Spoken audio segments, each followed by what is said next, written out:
Chapter 241, King of Curses, My Heart's Abode, House Cup. When Char fed his flesh and blood into the voodoo doll's mouth, the already fraying talisman suddenly widened its eyes. That scrap of flesh pulsed with an astonishing vitality. Was it enough? Could Char, this man who had mercilessly used his own body as a resource, actually be so generous? Before the voodoo doll could gather itself, it instinctively greedily sucked at the offering. The cursed object, which had almost dissipated until only its head remained, began to slowly restore itself as it consumed Char's tissue. Not only did its body quickly knit back together, but the cloth and paper texture transformed. In moments, it became a small doll of flesh and blood. Compared with before, its new body radiated an even eerier presence, an unnatural pallor and a stronger aura of curse magic wrapped around it. It looked precisely like a ghost baby. At that instant, the doll became unusually affectionate toward Char. After a soft giggle, it burrowed into his clothes, and the flesh and blood he'd given it vanished. Only Char could hear the faint crunching beside his ear. A scene that would make most people's skin crawl left Char utterly unmoved. The doll had eaten the equivalent of one finger. The pile of snacks he'd brought along today would sustain it for a long time. Char could spare that, and considering what the doll had already returned to him, the trade was more than worthwhile. Under the doll's curse magic, Char's Serpensortia, which had sunk below platinum when the cursed jewelry were destroyed, had climbed back to platinum. As the doll's enchantment continued to strengthen, its contribution would only grow. It wasn't unimaginable that Serpensortia's power might even surpass his former level when he still possessed many cursed items. Char's eyes flickered with approval as he watched the doll's curse intensify. Although it's still not equivalent to all those jewelry combined, he thought, it's already stronger than a single cursed piece. One finger down, and if it continued to feed 20, 30 more, this voodoo doll could become a unique cursed object in the magical world. Given enough time, calling it the King of Curses would not be impossible. He nodded in satisfaction. Exchanging a bit of his flesh and blood, which meant little to him, for such a powerful asset was a good bargain. Then he turned his attention to another benefit from this encounter. The unfinished paper Quirrell had transmitted into his mind. Earlier Char had only glanced at the title and sensed Quirrell's towering ambition. Now he read carefully. The longer he read, the more his eyes gleamed with a mix of admiration and unease. Quirrell proposed a bold theory. If giant priests truly existed, that would prove trolls were descendants of Titan giants, and therefore every troll's body must carry some degree of Titan giant bloodline. Theoretically, then, trolls could revert to their ancestral forms and become Titan giants again. If trolls were selectively bred for generations, choosing those with the highest concentration of Titan blood, perhaps the concentration could be incrementally increased. The likelihood of producing giant priests would rise. With enough blood, Quirrell argued, you could even extract a pure Titan giant bloodline. As academic speculation, that might have been one thing, but Quirrell went further. Once pure Titan bloodline could be harvested, he believed it should be spread among wizards. In his view, disseminating that blood would eliminate the repulsive idiots and lift wizards back to greatness. Reading that ambition made Char feel a complex stir. He'd originally thought Quirrell had been merely unlucky, too arrogant in reaching for Lord Voldemort's soul and instantly overwhelmed. But now it seemed that even on another timeline, even if Quirrell had never met Voldemort, had he pursued this Titan blood project, he might also have made a tremendous impact. Dying in Azkaban might just have been the best possible outcome for him. Success or ruin, driven by talent. Char shook his head and pushed the emotion aside. He didn't agree with Quirrell's goals, but the idea of improving troll bloodlines did interest him. He'd witnessed Sirius's strength. The power of ancient magic was immense. Without exceptional resistance, one could be overwhelmed by it. Sirius had even surpassed the five-legged beast an elite Auror had transformed into, and with the fire god's bloodline, he had notable alchemical talent. If Char could acquire a few more beings with such inheritances, the benefits would be enormous. But most of Quirrell's proposals were painfully slow. Generational breeding to increase bloodline concentration would take decades, time Char could spend advancing by other means. Still, one suggestion snagged his attention. Quirrell, after studying troll habits, noted their strong preference for goldfish vine. He speculated this preference might relate to the vine's property in memory potions. By eating goldfish vine, trolls might weakly tap into ancestral memories carried in their blood, slightly activating their Titan giant heritage. Ordinary goldfish vines, however, were far too weak. Even mountains of them would probably have minimal effect. But if superior varieties could be cultivated, or an effective substitute found, the idea might be feasible. Char's mind brightened. He'd never considered that Troll's fondness for goldfish vine could have such an implication. Quirrell's conjecture gave him an angle that might be the most practicable. Yet the difficulties were plain. Improving goldfish vine to the point where it meaningfully activated Titan blood would be a monumental task. If only a few potent plants were needed, it might be manageable.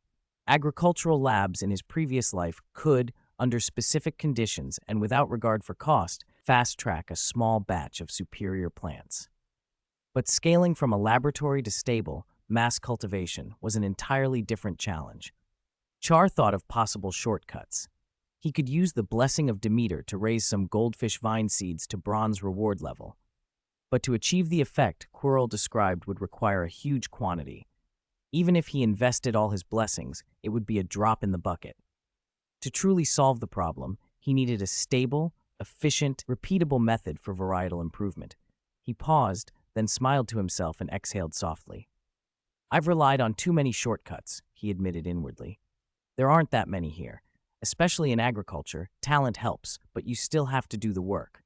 In my previous life, even geniuses had to grind to improve plant varieties." He resolved there was no other way. Start early, start now. One day sooner would mean one day sooner to results. Methods were discovered through persistent effort. His gaze fell on the little greenhouse. It had been neglected and looked messy. First thing tomorrow, no, right now, he would tidy it and plan his research direction. Calming himself, Char waved his wand and set to work, meticulously tending the soil and pruning branches and leaves. As his wand danced, the soil loosening spell and the pruning charm, his two planting charms, glowed on the system panel. Under the blessing of Demeter's artistry, both had reached platinum grade, and the sensations while casting were exquisitely precise. As his wand moved, he felt a faint echo of Professor Sprout's manner. Where his technique had once been merely competent, it now improved even further. The plants in the little greenhouse seemed to respond, growing more vibrant and joyful with each spell. Char's eyes lit up. He immersed himself in the long-missed work of tending plants. The countless bizarre and thrilling events of recent times had unsettled him, but here on this patch of earth, they smoothed out. His heart settled like rich, dark soil, slowly nourishing a harvest. As dusk fell, Professor Sprout hurried to the little greenhouse. Seeing Char busy with his wand, she felt both helpless and pleased. "This child," she thought. "He only just woke and is already at work. I don't even know if his body has fully recovered." Yet watching him cast charm after charm with patient care delighted her. In the time apart, Char's Herbology Foundation had advanced far beyond what she remembered. For a herbologist, clever ideas and lucky coincidences could yield mutated plants worthy of top-tier papers. Char had produced several. But Sprout knew the deeper truth. To climb to the highest reaches in subjects like ancient plant cultivation, you needed a rock-solid foundation. Even a tiny error in a soil loosening spell or a hair's breadth deviation in pruning could ruin months of work. The golden time for building that foundation was early. Once habits and the gradual decline in magic intensity and perception set in, corrections became difficult.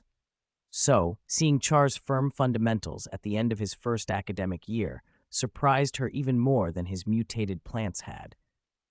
If he continued on this path, he could reach heights that would make even her look up. After a moment, she stepped into the greenhouse and softly interrupted the young man, who was absorbed in his work. "Char," she said, "set that aside for now. Tonight there's something very important." Char froze for a beat, then registered the time. Harry should be awake by now. The implications clicked into place. This very important matter tonight could only be one thing: the House Cup. Chapter 242. Champion. Record. Visitor. When Shiar blurted out the house cup, Professor Sprout's face lit up with a rare flush of excitement. Yes, the house cup, she breathed. It was no surprise she was so thrilled. Hufflepuff hadn't won the cup in years. Sprout had long accepted that her students usually matured later than others. Many only showed their true strengths after the 5th year, when exams and plans for the future left them with little energy to compete. Younger Hufflepuffs often couldn't match the other houses. In past years, Hufflepuff would give up on the cup long before the year was half over. This year felt different. Shiaer's arrival had raised the level of the first years across the house. Hufflepuff's score was unusually high. For the first time in a long while, hope for the cup glowed bright. No wonder Professor Sprout was ecstatic. Shiaer thought of the original story. There, Slytherin had been ahead and Gryffindor in last, until Dumbledore dramatically awarded a massive number of points to Harry and his friends, then another 10 for Neville, catapulting Gryffindor past everyone and giving them the cup. He could almost see Snape's stunned face. Would Dumbledore pull a similar stunt tonight and hand the cup to Hufflepuff by fiat? Shiaer shook his head. Speculation was useless. Better to watch and see. He only hoped Dumbledore wouldn't be so shameless. If a gap as large as theirs could be closed that easily, it would be too blatant a manipulation. Even the other heads would not stand for it. For now, the planting could wait. Shiaer followed Professor Sprout to the Great Hall. The hall was almost fully assembled. The students had just been through a frightening incident 3 days earlier, but between the effects of the memory charm and the excitement of the house cup, their fear had faded. Anticipation thrummed in the air. When Shiaer entered, all eyes turned, and for a moment the great hall fell utterly silent. First years felt an odd, deep respect for Shiaer that none of them could fully explain. In their memories, something important had happened, something heroic, something about saving them. Susan Bones and Hannah Abbott, who had nearly been devoured by the five-legged beast, frowned as fragments of that scene pressed at the edges of their recollection. The professors at the staff table looked tense. None of them specialized in memory charms. Even Flitwick, a master of charms, had always treated memory modification as a tricky, delicate art. Most people secretly wished to remember everything, not forget. If a person did not want to forget, the charm was difficult to enforce. Altering the memories of so many students so thoroughly and so quickly was no small feat, especially when the memory was as vivid as this one. A stronger stimulus could easily bring it all back. Flitwick, fingers poised for a spell, sighed inwardly. He wondered whether the Gilderoy Lockhart he had once recommended to Dumbledore would accept an invitation. Lockhart had shown astonishing skill with the memory charm once, but had since become a famous author. He could only hope the man would come if needed. Their tense thoughts were interrupted by Dumbledore's entrance. Relief washed through the professors as the students' attention refocused on the ceremony. Dumbledore smiled and set aside any long speeches. "Now, as we know, we must first proceed with the House Cup award ceremony," he said. Everyone held their breath. The Hufflepuff first years beside Shiaer were nearly closing their eyes. Hannah kept whispering like a charm. "Unexpected upset. Go away. Unexpected upset. Go away." Dumbledore read the totals slowly. 4th place, Gryffindor, 332 points. 3rd place, Slytherin, 367 points. 2nd place, Ravenclaw, 455 points. Shiaer raised an eyebrow. These scores were higher than he remembered. His presence seemed to have improved this year's students across the board. Dumbledore paused, then announced the top score. 1st place, Hufflepuff, 532 points. A murmur swept the hall. 532 was nearly 100 points above 2nd place, and 200 ahead of last, an unheard-of lead. Even long-serving professors could count on one hand the times they'd seen a house score exceed 500. Hufflepuffs clenched their fists, cheeks flushing, cheers almost bursting free. Dumbledore's voice then took on its teasing cadence. "Yes, very well done, Hufflepuff. However, a few recent events must also be taken into account." At Gryffindor's table, Harry, Ron, and Hermione exchanged hopeful looks. They had an inkling of what was coming. Dumbledore continued, deliberate and unhurried. "First, Mr. Ron Weasley. He won the most brilliant game of chess Hogwarts has seen in many years and displayed a rare display of strategy and composure. For this, I award Gryffindor 60 points." Ron's face went nearly as red as his hair. Ciel frowned. Didn't Dumbledore give Ron 50 points in the original story? The heads exchanged confused glances. McGonagall's expression was especially flushed, though a small smile tried to hide her relief. Second, Miss Hermione Granger. She remained calm and used brilliant logic in the face of danger, showing exceptional knowledge and courage. I award Gryffindor 60 points. A louder cheer swelled for Gryffindor. Hufflepuff's first years grew anxious. Those 120 points pulled Gryffindor close. If another announcement came, the cup could still swing. Dumbledore's next words sent a new wave through the hall. Third, Harry Potter. He showed boundless courage and extraordinary bravery. Sharing a treasured, protective object with others in a time of danger is a rare and admirable act. For this, I award Gryffindor 80 points. The three awards tied Gryffindor's score with Hufflepuff's. McGonagall looked mortified. Other heads bristled. Snape, who had already suffered 7 straight losses to Gryffindor and stood to lose this year, could only scowl in incredulity. Dumbledore's smile grew gentler, as if softening the drama. He raised his hand and continued. There are many kinds of courage. Facing danger alone is one. Facing enemies requires daring, but the courage to protect friends is even more precious. Ciel Sprout, during the Forbidden Forest trial, stepped forward, drew the troll's attention, and shielded others. For this bravery, I award Ciel Sprout 120 points. McGonagall exhaled in relief. If Dumbledore had been planning to hand the cup to Gryffindor, this was the balancing act she had feared, but now it seemed he was merely rewarding all who had shown courage. The other heads exchanged looks. Dumbledore had once again orchestrated suspense in his own inimitable way. Professor Binns's voice, usually flat and distracted, suddenly rose with unexpected clarity. He seemed to recall a long-forgotten statistic. Hufflepuff's score has reached 652 points, he intoned, voice trembling a little. That ranks among the highest in centuries. The highest I remember was a certain Clearraw, Ravenclaw, who led his house to 777 points. No house has approached that record in recent times. A hush fell. The number 777 swam in people's minds. No wonder Binns's facts made the hall lightheaded. Could Hufflepuff really be closing in on such a storied total?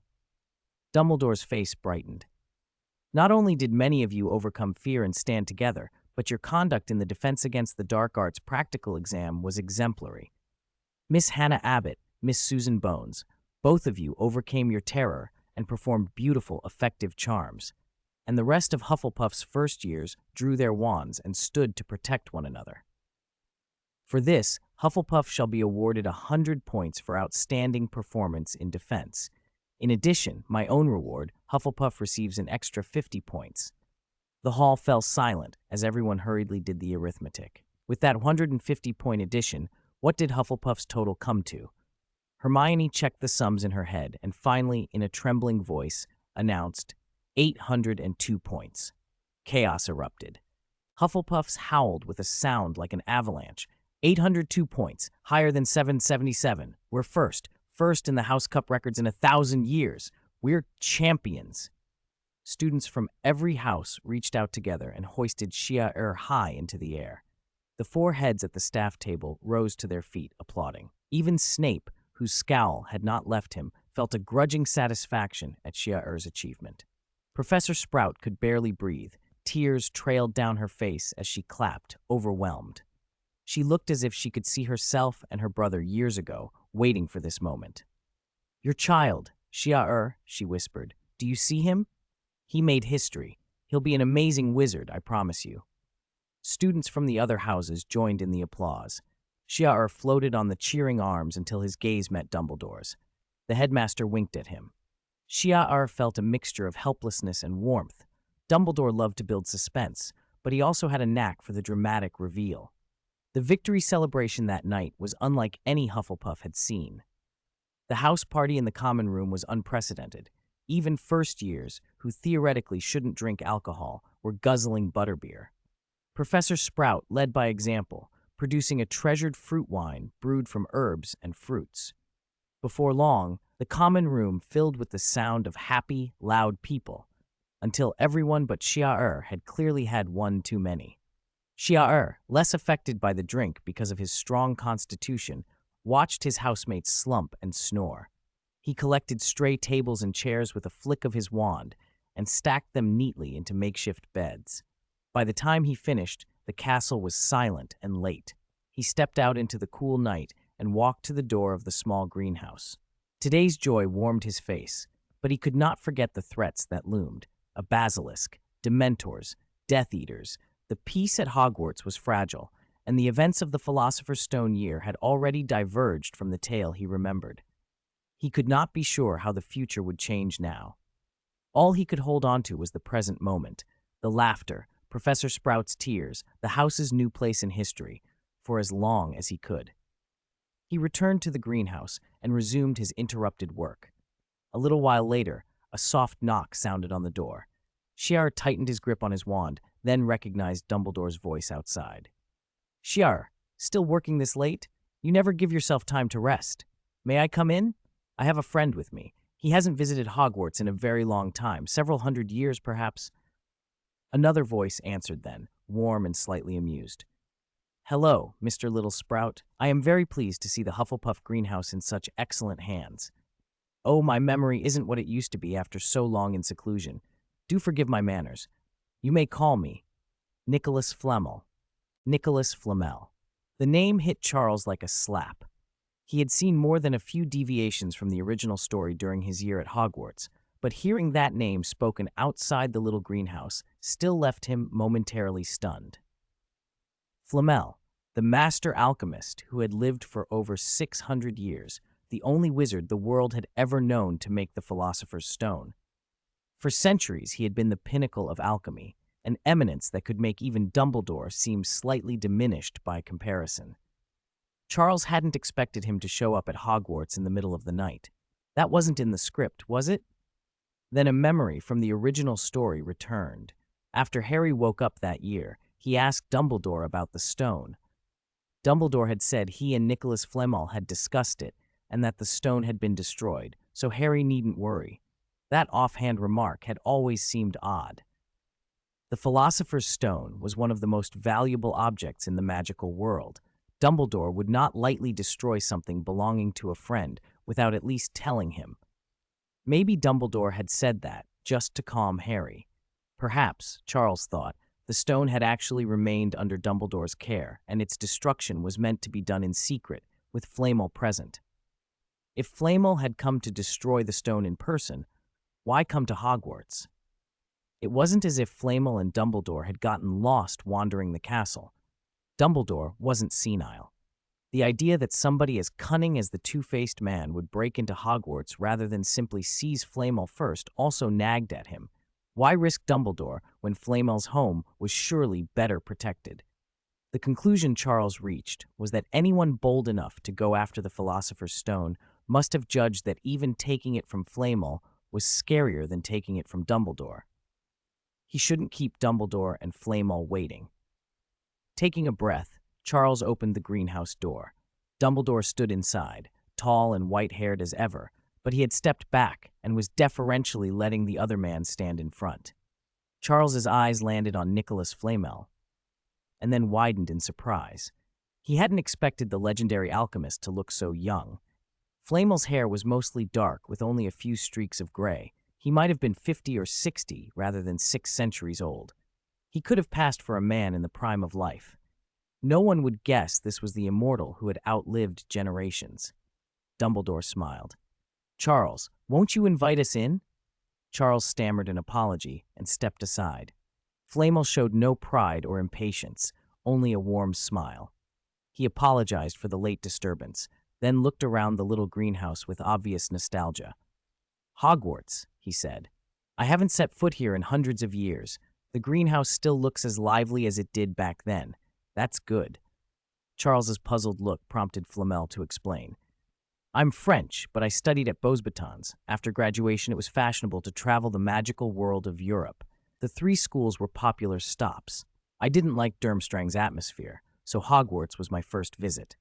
He described the day he arrived in detail. The end of the House Cup, Hufflepuff winning, banners flying, a celebration and a welcome warm. The Hufflepuff students poured him wine and insisted he stay in the common room. I spent the next day discussing magic with brilliant students, Flamel said, smiling. Unforgettable. Then he shook his head. But things change. Most of my friends are now portraits. Living too long has its disadvantages. An old immortal like me has to revisit old places to remember the feeling of youth. He brightened and winked at Charles. Mr. Little Sprout, that is, Charles, I didn't come only to reminisce. We are connected in a way. Charles blinked. The Sprout family had no distant relatives named Nicholas Flamel. Before he could ask, Flamel laughed. When I was here, I drank the nectar brewed by Mistress Hufflepuff herself. Merlin, the taste has stayed with me for centuries. I think you must have tasted it as well, haven't you? Charles understood immediately. Flamel, too, had received Hufflepuff's gift. Flamel nodded solemnly. Hufflepuff's philosophy is profound. Back then, the schools hoarded knowledge. I thought my visit might be difficult, but Miss Hufflepuff welcomed me and shared her insights freely. Her guidance helped shape my alchemy. Without her, I doubt I would have reached what I did. In a sense, I was half a Hufflepuff student. Then Flamel grew serious. Dumbledore told me about the trouble with the Philosopher's Stone and of your actions in the Forbidden Forest. A strong premonition seized me. You must have received Miss Hufflepuff's gift. I had to come in person. This is important. Dumbledore looked surprised. This was news to him, too. At their level of magic, second sight and premonitions carried weight. Flamel studied Charles, admiration, and something like awe in his eyes. It seems my visit was right. I thought perhaps you had merely tasted the gift. But no, Miss Hufflepuff's will has truly been passed to you. You are her true inheritor. Charles's pupils narrowed. Flamel could tell at a glance that Hufflepuff's will lived in him. The alchemist was inscrutable, more so even than Dumbledore. The thought returned to the old mystery. If the two-faced man knew the stone was in Dumbledore's vault and was clever enough to infiltrate Hogwarts, why hadn't he tried to capture Flamel? With his intelligence, he could have found Flamel's secluded home, bound him, forced him with Imperio or torture to hand over the stone, or had Flamel make another. Even Flamel's elixir of life might have been enough for the two-faced man to cling to life. The only explanation was that taking the stone from Flamel would have been even more dangerous than taking it from Dumbledore. A wizard who could make the Philosopher's Stone must not be weak. Perhaps his power rivaled or exceeded Dumbledore's and Voldemort's. Dumbledore's face had grown thoughtful. The founders' legacies at Hogwarts were private and autonomous. Even the headmaster didn't know their recipients. If Flamel hadn't mentioned it, Dumbledore would never have known that Charles had become Hufflepuff's heir. Flamel explained calmly, Miss Hufflepuff hosted me. Her lingering will cook a table of food for me. It left an aura I recognize. That's how I sensed her will on you. Then Flamel said something that made both Dumbledore and Charles sit up. Charles, I came to destroy the Philosopher's Stone. My wife and I plan to settle our affairs and embrace death after that. My alchemy, which has caused trouble, I meant to take with us to the grave. But I have changed my mind. Would you be interested in inheriting my alchemy? Consider it a repayment to Miss Hufflepuff for her kindness and for what you did in the Forbidden Forest. If you agree, I will spend the rest of my years teaching you everything I know. Even Dumbledore was stunned. He knew Flamel's alchemy intimately from their collaborations. There was no one better. Flamel's abilities were almost beyond modern alchemy, touching the roots of ancient sorcery. Dumbledore himself, proud of his talent, had once written to Flamel asking to be his student and been refused. Flamel had told him he had taken a student once who made a grave mistake and vowed never to take another. For Dumbledore to hear that Flamel wanted Charles as a disciple brought out his disbelief and hope. It was a once-in-a-lifetime offer. Charles felt Dumbledore's eager gaze and understood how monumental the opportunity was. Images flashed through his mind. Studying alchemy, creating miraculous elixirs, reshaping matter, changing the world. His heart beat faster, but the excitement cooled into uncertainty. Was alchemy truly his calling? Did he love it?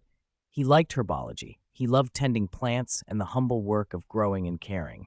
The thought of spending years wrestling with alchemic theory, a discipline that had ruined countless geniuses, made him hesitate. Nicholas, Dumbledore said sharply. Charles? Flamel merely watched with interest. Can you tell me why? he asked. Charles spoke deliberately. I don't know much about alchemy. I know how dangerous and seductive the Philosopher's Stone is. It can transform matter, grant long life. With it come limitless wealth and time. Possessing it brings entanglements and troubles that make ordinary concerns meaningless. I appreciate your offer, Master Flamel, but I don't think I'm the right person to inherit your craft. I don't have the talent. Ordinary magic already requires me to work 3 times harder than most. Alchemy is something else entirely. I once skimmed an introduction to alchemy in the library and understood nothing. If I were a polymath, perhaps I'd consider it, but I think herbology suits me better. I love farming. Dumbledore's surprise softened into a new kind of respect. Flamel's face broke into laughter, not mockery, but praise. Hufflepuff's successor truly has qualities most people lack. Remarkable. Charles laughed awkwardly and shrugged.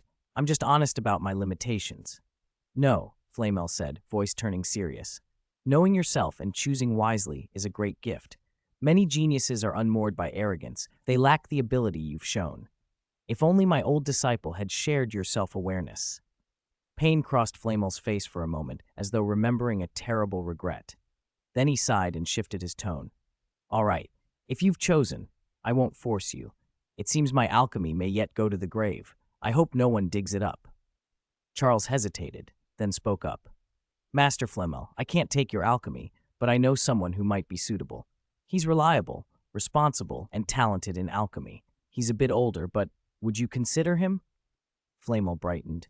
Age is no barrier. If you recommend him, I'll trust your judgment. He produced a small notebook of alchemical notes and handed it to Charles. These are my early insights and experiences. Give it to your friend. I have perhaps 5 years left. If he has questions, write to me. I will teach him everything I can.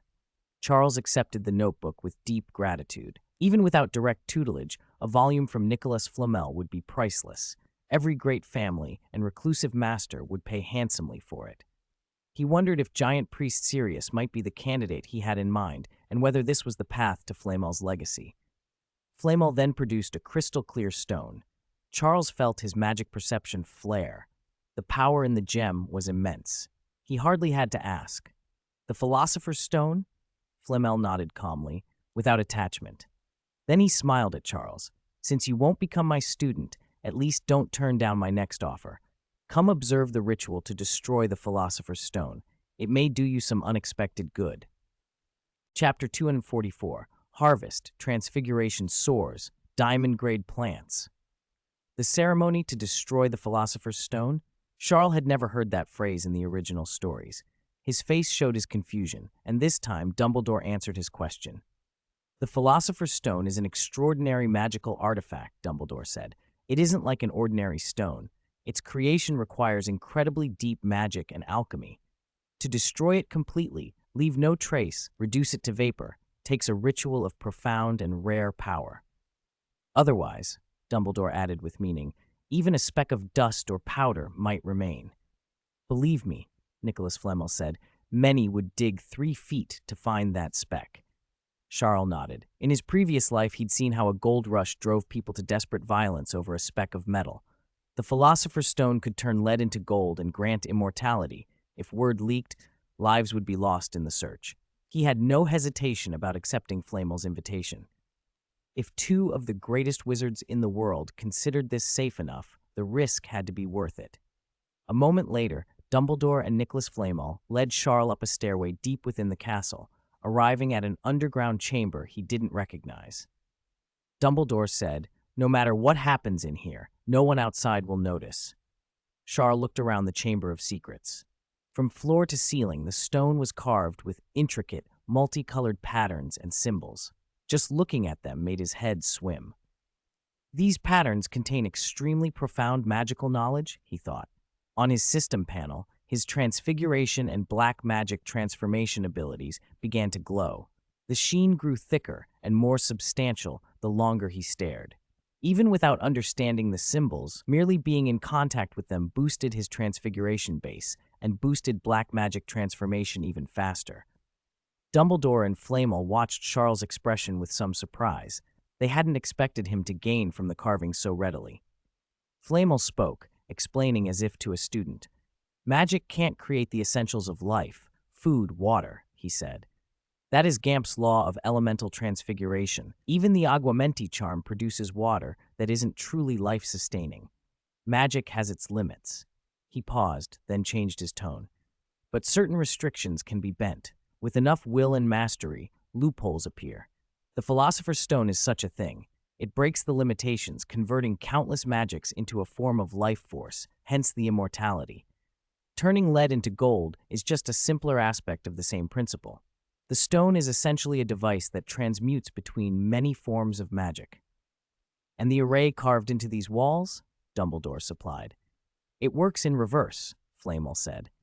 It decomposes the Philosopher's Stone, converting it back into those countless magics so they dissipate entirely. Charles listened, watching the patterns. This was the core secret behind the stone, knowledge so exalted countless mages had spent their lives chasing fragments of it. The creator himself was now offering Charles a view of it. The idea of magic combining into life force and life force reconfiguring into every conceivable magic was almost beyond comprehension. No wonder Charles' foundations for transfiguration and black magic transformation were reacting so strongly. Even a glance at that knowledge nourished them. His spiritual eye between his brows tingled. His sixth sense urged him to look longer, to memorize the carvings. Someday, if he truly understood this process, it might become invaluable. So despite the fatigue of trying to parse impossible symbols, he held his gaze and tried to follow how the carvings interacted with magic particles. Flamel then raised the Philosopher's Stone and looked at Dumbledore. Albus, be ready. It will begin. Dumbledore's face grew serious, as if preparing for a duel with a peer. With a barely perceptible stir of magic, the two elder wizards moved together.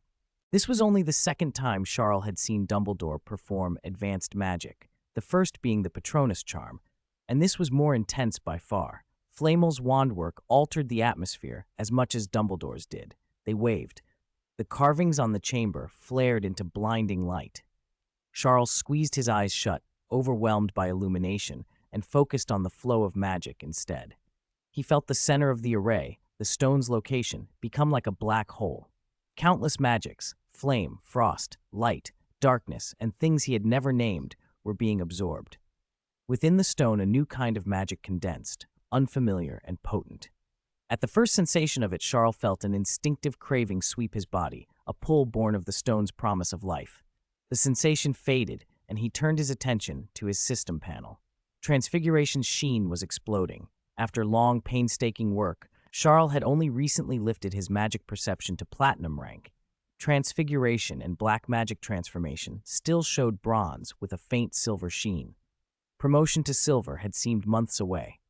Now, the silver glow spread over the transfiguration entry like a tide, and black magic transformation was accelerating even faster.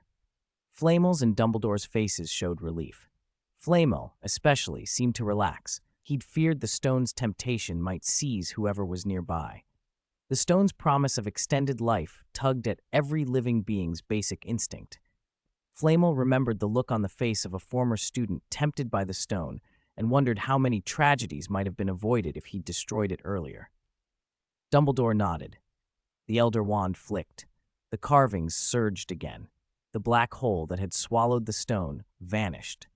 Like a supernova, life magic began to explode outward, fragmenting into tens of thousands of distinct magical properties. Charles' senses filled with these countless magics. He understood now why Flamel had invited him. The array of magical particles released in the stone's destruction was an unparalleled boon for transfiguration, especially Tallerman transformation, which concerns changing magical properties. Rarefied particles that had taken ages of research to isolate were suddenly everywhere. On his system panel, the promotion happened in a blink. Transfiguration, silver grade, promoted. The silver sheen intensified, and within it, specks of gold began to shimmer. Charles was suddenly on the promotion cusp between silver and gold. This leap was mainly due to progress in Tallerman transformation and his exposure to so many magical properties. If he pushed further in Gamp's law-related transfiguration, gold grade would be within reach. Across Hogwarts, even some seventh years nearing graduation rarely achieved this. But this was not the end of his harvest. The Severus potion transformation that Professor Snape had given Charles remained mysterious, changing the nature of magic so a mundane potion ingredient behaves like a rare one required mastery Charles had only dreamed of. Now the script for Severus potion transformation had become legible. A faint black iron sheen appeared on it, nearly black iron grade. The countless magical properties he'd sensed had filled that skill's database, saving him at least 2 or 3 years of painstaking practice. Charles felt gratitude toward Nicholas Flamel so deep it was almost physical. Flamel waved his hand away. "The ceremony had to happen," Flamel said. "Whatever you gained is thanks to your own ability. Compared to what I owe Miss Hufflepuff, this is nothing." He gestured toward the chamber. Charles followed the motion and froze. Where the carvings had been, flowers and plants were growing, no ordinary flora, but blossoms formed from pure magic, blooms of fire, petals of frost, vines of lightning. The sight was both beautiful and uncanny. Dumbledore, too, stared in wonder. "I saw this when I first completed the stone," Flamel said softly. "Magic turning into flowers. Spectacular. Destroying the stone today, the flowers are even more splendid than those I saw centuries ago." He smiled and added, "They'll last for nearly an hour. It's a sight not to be missed." As the magical flora erupted, text lines of crystalline light appeared across the plants on Charles' vision, emitting a clear diamond brilliance. "This is diamond-grade plants?" Chapter 245, The Origin of Magic, Shadow Flower, Parseltongue. Charles never expected it. After the ceremony to destroy the Philosopher's Stone, plants composed purely of different kinds of magic had sprouted along the residual patterns. He never expected either that the system would display reward information above them. That meant one thing: the system judged these magic-formed plants as cultivable, and Charles could receive rewards from them. The rewards were high. Every cluster was labeled platinum grade. This phenomenon was unlike anything in the herbology Charles had learned. The magical world was already strange. Mandrakes whose roots resembled babies and screamed, plants that needed soil, light, and water, but at least they were physical. How did one plant something made entirely of magic? He was full of questions. The reward messages shimmered platinum, but remained vague, full of question marks because he knew nothing about the nature of these flora. Nicholas Flamel, who seemed to notice Charles's curiosity, smiled. "Isn't it curious?" Nicholas said. "I was once intrigued and asked about the origin of this phenomenon and those plants. There's a rather old theory from the Middle Ages that tries to explain it." He paused, then asked, "Have you ever heard of the world tree?" Charles's heart skipped. Of course he had. Not only had he heard of it, he owned a world tree root authenticated by the system. If his Patronus could fully condense, it would likely be a world tree as well. But he kept that to himself and merely nodded. "Yes, Master Nicholas." "The world tree is a myth many herbologists chased," Nicholas went on. "According to legend, the world tree didn't bear fruit, but worlds on its branches. Each world was strange, some filled with fire from sky to ground, some drowned in frost, some with chaotic gravity, others bathed in light. Medieval scholars used the legend to explain magic's origin, why spells required magic, yet spellcasting didn't seem to consume a wizard's own magic. They proposed that wizards drew their magic from those worlds on the world tree, while a wizard's own magic only coordinated the channel through incantations and gestures, so the loss appeared negligible. Thus, as long as one had physical and mental strength, one could cast spells without apparent depletion. Charles listened, fascinated. Nicholas continued, "They also thought the world tree collapsed, that during the age of myths when giants and ancient magic were used recklessly, the drain on those worlds was so great the tree could not bear it and fell. Like a toppled fruit tree, pieces of those worlds scattered across the real world, hidden, and still provide magic today. The mythic beings couldn't survive that fall, so the age of myths ended, but small currents of magic remained to power modern wizards." Charles frowned. "So magic will continue to be used up? Will it run out?" Nicholas laughed and waved that worry away. "It's an obscure theory from the Middle Ages. It caused panic once. I remember people terrified that wizards would vanish and everyone would become non-magical, but nothing came of it. The theory predicted several ends to magic that never arrived. That's enough to show its flaws." I'm only mentioning it because it might help explain what you see before you. Perhaps the energy from destroying the Philosopher's Stone opened a channel to one of those scattered worlds. The stone's life magic interacted with it and produced these brief magic flowers. But magic is mysterious. The older I get, the less I insist on absolute explanations. If I overthink it, I might end up believing life's all made of stories, and that would be dull. Charles let the thought sit. Nicholas's account was a historical theory, flawed as it might be, but the system's reward information was already resolving itself on the flowers. The world tree and ultimate questions of magic teased at his curiosity, but Charles pushed such speculation down. It was enough to treat it as an interesting anecdote for now. Better to study these plants and collect the system's rewards. He examined the information more closely. On a flower made entirely of flame appeared, you have witnessed an unknown flame magic plant from a peculiar world. Cultivate it to maturity to receive reward, flame magic affinity, platinum grade. Charles's eyes brightened. His current magic perception already let him sense the microscopic world of magic particles. He'd noticed before that a wizard's own magic could influence how various types of magic particles were attracted to them, creating affinities and making certain magics easier for some people. He had seen it in a first year named Seamus. Magic particles with volatile explosive tendencies clung to him, making him naturally prone to explosions. If Seamus later learned Serpensortia, for example, he might cast it with exceptional ease and power. Charles had watched magic gather around him, too, but only indifferently. His own native talent was low. His magic perception and strength had come largely from system rewards, so magic particles treated him neutrally. If he could gain a reward like flame magic affinity, it could boost his talent in that field. He scanned the other plants and discovered most offered similar affinity rewards. His heart quickened. But as he hesitated, many of the magic blooms began to dissipate. Charles felt a sting of regret.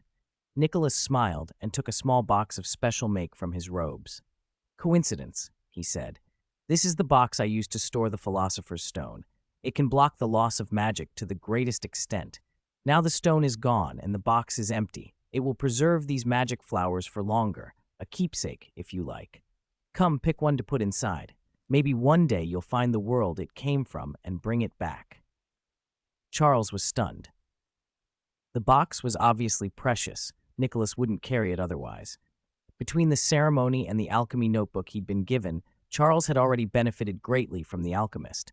The chance to preserve a platinum-grade affinity plant, however, was too important to pass up. He accepted the gift earnestly. "Thank you, Master Nicholas," he said. "If there's ever anything I can do in the future, just tell me." Nicholas's expression shifted, as if stirred by some private premonition. He looked at Charles seriously. "I have a feeling you'll be of use before I leave this world. I may well call on that favor." He drew out an ancient-looking wand, the metal like mithril. "Which would you like? Lightning? Frost?" Charles surprised them both by pointing at an inconspicuous black bloom, composed of shadowy thorns. Nicholas grinned. "Tastefully dark, a fine choice." With a twitch of his wand, he eased the shadow plant into the box. When it closed, the reward information on the shadow flower cleared and stabilized. It would last much longer now. Charles finally exhaled. Nicholas waved to Charles and Dumbledore. "My mission here is complete. I don't come to Britain often. I have other places to see. No need for a tearful goodbye. Gentlemen, attend my wife's and my interment in 5 years, if you please." He left each of them a shimmering silver clock with a countdown and a single fixed hand. Before Dumbledore could properly see him off, Nicholas activated some small device and vanished as if through a portkey. Dumbledore only smiled wryly. Nicholas has always been like that, appearing and disappearing like mist. "Charles, keep tonight to yourself. Don't tell anyone about your part in the stone's destruction or about Nicholas's notes. Some people might get dangerous ideas." Dumbledore then guided Charles out of the Chamber of Secrets and hurried back to the headmaster's office.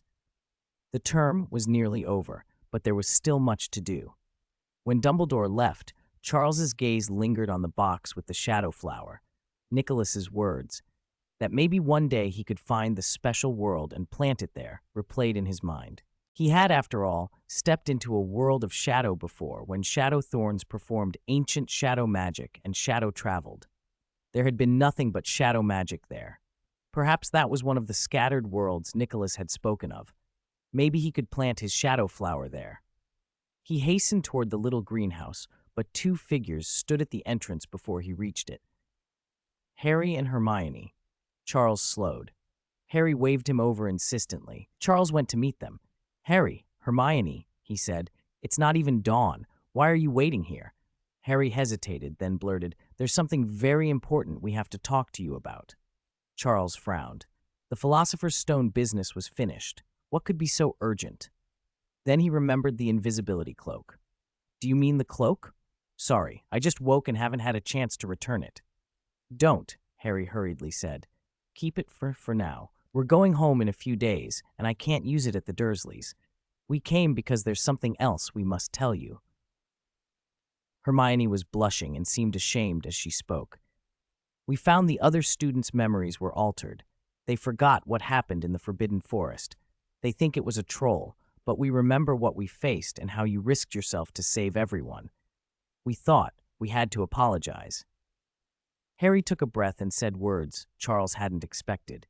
"I'm sorry, Charles. We owe you an apology." Hermione lowered her head. "Yes, I'm sorry. We were wrong about you. We couldn't sleep. We had to come and say it." At first surprised, Charles then softened. Their earlier suspicion had bothered him, but they were only 11. There was no reason to hold a grudge. The courage it took them to come and admit their mistake impressed him. He looked at the dark circles under their eyes and managed a faint smile. "It's all right. You could have told me in the day, though." Harry rubbed his head, embarrassed. "I just couldn't sleep without saying it." Charles, amused and a little curious, asked, "Where's Ron? Isn't he with you?" Harry and Hermione's expressions shifted. Hermione's eyes were red, and Harry looked awkward. "We tried to persuade him, but—" Charles cut in with a shrug. "Never mind. I didn't like him much anyway. Come in. Have some tea. My aunt gave me an herbal blend. It'll help." They followed him into the little greenhouse. As Charles closed the door, he thought he saw a flash of red across the castle and felt a flicker of cold hatred, but it faded. He fixed his face and shut the greenhouse tightly. In the distant corridor, Ron Weasley emerged from the shadows of a pillar. He clenched his fists until his knuckles went white. His anger boiled over. He stomped back to the Gryffindor common room and flung himself onto his bed. Yet the image of Hermione, blushing, looking down, stealing glances at Charles, wouldn't fade. It sharpened in his mind, feeding a resentment he barely recognized. His mutters grew venomous. "Traitors, all traitors, mudbloods." He mumbled "mudblood" like a curse, and as he whispered, his voice thickened, slithering into something uncanny, a hissing cadence that sounded less like human speech and more like a serpent. Even before he knew what he was doing, he repeated the word over and over, and the sound changed shape, taking on a cold, serpentine quality. Inside the greenhouse, Harry sipped his hot tea and winced, rubbing his forehead as a dull ache formed. Hermione set her cup down, as if it burned her. Charles's expression had shifted, too. Something strange was happening. "What's wrong?" Hermione asked Harry. Harry frowned. "Nothing. Maybe I didn't rest well." He stopped because Hermione's face had gone pale. She looked shocked. "What you just said," Hermione stammered, "wasn't English. It was a hissing sound. It sounded exactly like a snake." Charles's eyes widened. It was the first time he'd heard Parseltongue spoken. At the same time, he noticed something else. When Harry hissed in that tongue, the surrounding magic altered. Magic particles with darker tendencies began to gather toward him. No wonder Parseltongue had been associated with dark wizards. The language itself seemed to carry a shade of darkness. The thought stirred another memory. His recent Demeter ritual had conjured an oracle, and he had glimpsed a ruined temple and an ancient, powerful language he couldn't understand. Perhaps learning tongues like Parseltongue could help him decipher that oracle. Even apart from that, Parseltongue might assist him with some of the darker arts he'd been studying, particularly Serpensorcia. After a pause, Charles said, "That's Parseltongue, an innate tongue that lets one speak with snakes. Harry, I imagine you've encountered it before?" Harry remembered the visit to the zoo and the Brazilian python that had understood him. He relaxed. Merlin's beard. I thought I was possessed. Is Parseltongue harmful? Charles considered. Wizards with Parseltongue are rare. Whether it has adverse effects is unclear. How about this? For the next few days, speak Parseltongue to me more often. I'll help you research it. Harry and Hermione froze. Then Harry's face broke into grateful relief. Charles, you're really kind. Chapter 246, Magical Linguistics, Tests, but I was first. When Harry thanked him, Ciel was momentarily stunned. He felt a little guilty. Helping classmates, he said, is the right thing to do. We Hufflepuffs like to help one another. Come on, Harry, say it out loud. Harry's face flushed. He hesitated, as if trying to reproduce something. A moment later, he hissed. How was that? Even Hermione noticed something was off. Harry, that sounds nothing like your Parseltongue just now, she said. Ciel nodded. He hadn't felt any dark magic particles gathering the way Parseltongue sometimes did. It's okay, he said. Try a few more times. Harry did. He hissed again and again, but compared to natural Parseltongue, his attempts were clumsy. He looked worried. He didn't understand how he'd spoken Parseltongue earlier. Ciel thought back to the original story. Harry's first Parseltongue had been at the zoo before Hogwarts, when he'd spoken to the python. The second time had been in his second-year duel with Malfoy, when he instinctively used Parseltongue to control the Serpensortia-conjured snake. After that, his uses hadn't seemed entirely under his control, perhaps because the ability came from a fragment of Voldemort's soul. Parseltongue was not something Harry had truly grown into the way he had Quidditch. It required triggers. Realization crossed Ciel's face. He spoke quietly to Harry. Relax. Watch my wand. He pushed his wand forward and murmured the incantation, Serpensortia. A tiny black snake shot from the tip of the wand and landed in front of Harry, hissing aggressively. Hermione shrieked. Harry stared, stunned. When the snake hissed at him, Harry instinctively returned the hiss. Darkish magic particles, the sort associated with the dark arts, gathered around him. Ciel flicked his wand and dispersed the snake. Harry clapped a hand to his mouth in surprise. Did I do that? Did I just do it? He asked. Ciel nodded. Yes. Harry asked himself, embarrassed. What did I say to it? He hesitated, swallowed, and turned to Ciel. I told it off for talking about you behind my back, he said. It said you were exploitative, like you squeeze every spell and magical object dry. If it could, it said it wanted me to take it in. Ciel frowned, then relaxed. Nonsense. I'm a Hufflepuff. How would a Hufflepuff know anything about exploitation? The snake was teasing you. Right. It was joking. He smiled. Okay, you've felt that feeling now. You probably don't need the spell's help anymore. Harry, let's keep going. Harry still had doubts. Had the snake really been mocking him? It had sounded so pitiful. But Ciel had been helping. He wouldn't lie. Harry gripped the sensation again and began speaking in Parseltongue, one hiss after another. As he spoke, he translated to Ciel. Hiss, hiss, hiss, Harry said, then explained. Too long, one short means to eat. Too short, one long means to sleep. More urgent means to fight. He kept running through phrases and their meanings, and eventually the hissing tapered off. Harry's throat felt raw. He'd never spoken so much. He turned to Ciel anxiously. How did I do? Ciel, looking over the densely packed Parseltongue vocabulary he'd been writing in his notebook, nodded and then shook his head. Let's stop here for the first part. Harry sighed and gulped a large mouthful of tea, only to freeze when Ciel added, with a small smile, Now for the second part. Harry's forehead broke into a sweat. Maybe asking Ciel to test him had been a mistake. Could the snake's accusation about exploitation be true? Then Ciel said, softly but firmly, Harry, Parseltongue is a very special talent. It's extremely rare throughout the history of magic. Everyone who possessed it has been, without exception, a top-tier dark wizard. I think its influence can be very deep. For your safety, we need to check more thoroughly. You wouldn't want to become a murderous dark wizard someday, would you? Harry jolted. And then his mind snapped to attention, chastising itself. You've already misunderstood Ciel once. How could you suspect him again? Ciel is helping you. He's a Hufflepuff. Hufflepuffs don't have sinister motives. Harry's doubts evaporated. He nodded without hesitation. What's the second part? Ciel's eyes showed surprise. Try casting spells in Parseltongue. Harry blinked. You can cast spells in Parseltongue? Hermione, who had been listening, brightened immediately. This was her territory. Yes, Harry, spells can be cast in many different languages. As long as you know what the spell is and keep the rhythm and emphasis, you can cast it. English, French, German, even ancient Greek or Hebrew. There's even a chapter in History of Magic about the founding of magical linguistics, where wizards studied how root words, vowels, and consonants influence spell casting. I've read the papers mentioned there. If you want, I can borrow them from the library and explain them. Harry's face froze. No, thank you, Hermione. Let's just start. Ciel, on the other hand, was clearly interested. Hermione's knowledge delighted him. Despite not being as skilled in some practical magic, she was unmatched in historical and theoretical material. Ciel suspected that not even many professors could rival her command of obscure history of magic texts. He asked, Hermione, if you have time, show me those papers.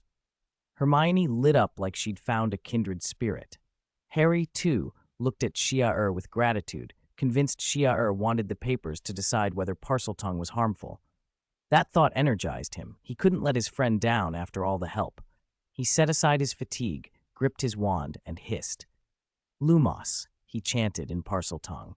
A small light flickered at the tip of his holly wand, but it was far dimmer and less steady than his usual Lumos. At first, Harry blamed unfamiliarity with chanting in Parseltongue. He tried again and again. The result stayed the same. He tried other simple spells. The levitation charm worked oddly. Objects floated higher than normal, but wavered and swung violently. When they fell, they crashed much harder. Some spells weakened noticeably. Overall, Parseltongue seemed to reduce his control and in many cases weaken his magic. Harry frowned. If history linked Parseltongue to powerful dark wizards, why did casting in it feel like a handicap? Ciel, watching the magical fluctuations as Harry cast, wasn't surprised. If anything, the results confirmed his theory. Language affects the power and quality of spellcasting. That might be why Dumbledore was known to study merpeople, goblin, and dragon languages. Ciel's eyes lit. Try a different spell, he said. Try the one I taught you. He flicked his wand. Serpensortia, he said. Try that in Parseltongue, Harry. You should be able to do it. Ciel wasn't flattering. Harry did have strong talent for the dark arts in the original timeline. He'd used Sectum Sempra on the first try and mastered many unforgivable curses later on. Serpensortia wasn't pure dark magic, but it certainly wasn't a protection charm. Created by Voldemort and tied to snakes, it leaned toward the dangerous side. With Ciel's encouragement, Harry gripped his wand. Serpensortia, he hissed in Parseltongue. An intense aura of black magic surged around him.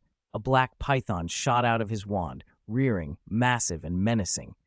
Ciel narrowed his eyes, astonished. If graded by the system, Harry's first Parseltongue Serpensortia would have already reached a silver level of mastery. Ciel thought of how long it had taken him to reach that level, and he couldn't help a small, rueful laugh at the unfairness. What the display proved, however, was a clear point. Parseltongue amplified Serpensortia greatly. Other dark arts might show less dramatic amplification, but Parseltongue would likely be beneficial for them too. The idea excited Ciel. His own progress had stalled lately, and anything that could boost his magic was tempting. But then he saw Harry's expression. Not pride, but something like shame and dread. Ciel realized his mistake. To him, intent mattered less. Magic without soul-twisting or mind-warping was fine to use. But Harry, still 11 and newly arrived in the magical world, would be frightened by the thought that his talents pointed toward darkness. Ciel's feelings complicated. He had overlooked how harsh this revelation might be for a child. Harry, he began, but Harry interrupted, voice small. Will I also become a dark wizard? If I will, then I'd rather not learn magic. Ciel shook his head. How could you become a dark wizard? You are the chosen one, Harry Potter. Harry muttered. But I have Parseltongue. That magic just now. Ciel smiled, a little amused and a little gentle. He flicked his wand and cast Serpensortia again. A 7-headed black snake, cursed and heavy with dark magic, coiled up in the little greenhouse. Its gaze sent chills down Harry and Hermione's spines. If Ciel hadn't dispelled it quickly, they might have fainted. This spell is much better practiced by me, Ciel said. After I modified it, it's definitely not a positive spell. It leans toward the dark arts. But Harry, the magic I used to protect everyone in the end of the Philosopher's Stone challenge was this same sort. Whether a spell is dark or light, besides its nature, depends on how you use it. You have great talent. If you use it to fight darkness, as you did then, you won't become a dark wizard. You'll become the greatest savior the magical world has ever known. Hearing that, Harry regained some courage. So I can practice this spell? Ciel nodded. Absolutely. It might be useful to protect others at a crucial moment. And Parseltongue doesn't seem to harm you, so use it if it helps. Relieved, Harry and Hermione left together. On the walk back to the Gryffindor common room, Harry kept repeating how astonished he was. I can't believe I misunderstood Ciel. How could I think he was bad? Hufflepuffs are the best. Hermione's mood was bright too, smiling all the way. Eventually, exhaustion from staying up all night overtook them both. They stumbled to their dormitories. Harry barely had time to slip off his shoes before collapsing into bed. After all the spellcasting and relentless Parseltongue, he fell into a deep sleep almost immediately. Ron, on the bed beside him, sat up slowly and looked at Harry with a complicated expression, annoyance, reluctance, and a hint of jealousy. He pointed his wand and gently cast a blanket over Harry. In his sleep, Harry murmured, dreaming of the greenhouse. Thank you, Ciel. You're such a good person. Ron froze, eyes wide, then blurted out before he could stop himself. I was here first. Ciel Sprout. At that moment, Ciel had no idea about the small drama in the Gryffindor dormitory.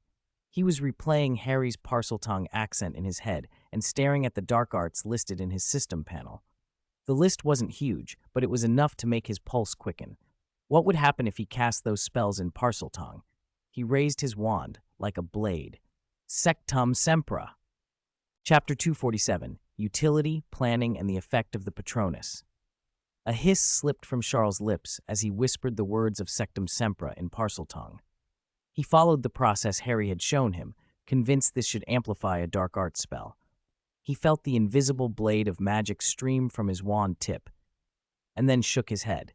Compared to a normal Sectum Sempra, this felt weaker, not stronger. His unrefined Parseltongue couldn't gather magic particles with dark arts properties.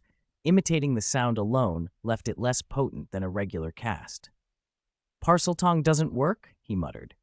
In his head, he replayed Harry's demonstration. With Harry's occlumency mastery and superior use of his mind, his control and memory were far beyond what they had been. Charles' mouth shape, breath, and everything else matched Harry's when speaking Parseltongue, yet the effect was worlds apart. What was the difference? Was it a matter of imagination? Had he not truly perceived himself as a snake? He frowned and tried again. This time, he forced the cold, slippery, crawling sensation into his mind, imagining himself as a snake. He also chose a different spell. Serpensortia. Smoke condensed and 7 black snakes coalesced, hissing up at the ceiling. After a moment, Charles dismissed them. There was a slight improvement. He would have missed it if he hadn't been paying attention. But it was nothing like Harry's Parseltongue-assisted casting. A few dark-tinged magic particles had gathered, but compared to what Harry produced, it was negligible. Charles considered it carefully. Harry's Parseltongue didn't look like a spell at all when he used it. It shouldn't be a purely magical issue. Maybe there was an aspect he hadn't touched, or perhaps Parseltongue required an innate talent. His imitation might be only skin deep. Dozens of possibilities flickered through his mind until he gave up. It would be nice to master Parseltongue, but it wasn't essential. If he couldn't make it truly work, he wouldn't waste himself on it. The same ambivalence applied to Demeter's oracle and other ancient languages. If a little knowledge could let him decode something useful in a future oracle, fine, but he wouldn't pour excessive time or energy into chasing uncertain, ethereal secrets that might never matter. In the original timeline, oracles hadn't been relevant for years. Sacrificing his main tasks for speculative gains would be foolish. Charles took a breath and turned back to his system panel. A year at Hogwarts had made the panel far more impressive than he'd predicted. When he enrolled, he thought 1 or 2 magical abilities reaching platinum by year's end would be a success. Now, almost every skill except the deepest, most obscure domains like transfiguration and black magic transformation was platinum, and some individual spells had already hit diamond. For a first year, this was extraordinary. Even compared to many 7th years, few could surpass him. In actual combat, the gap widened. Still, Charles kept his excitement in check.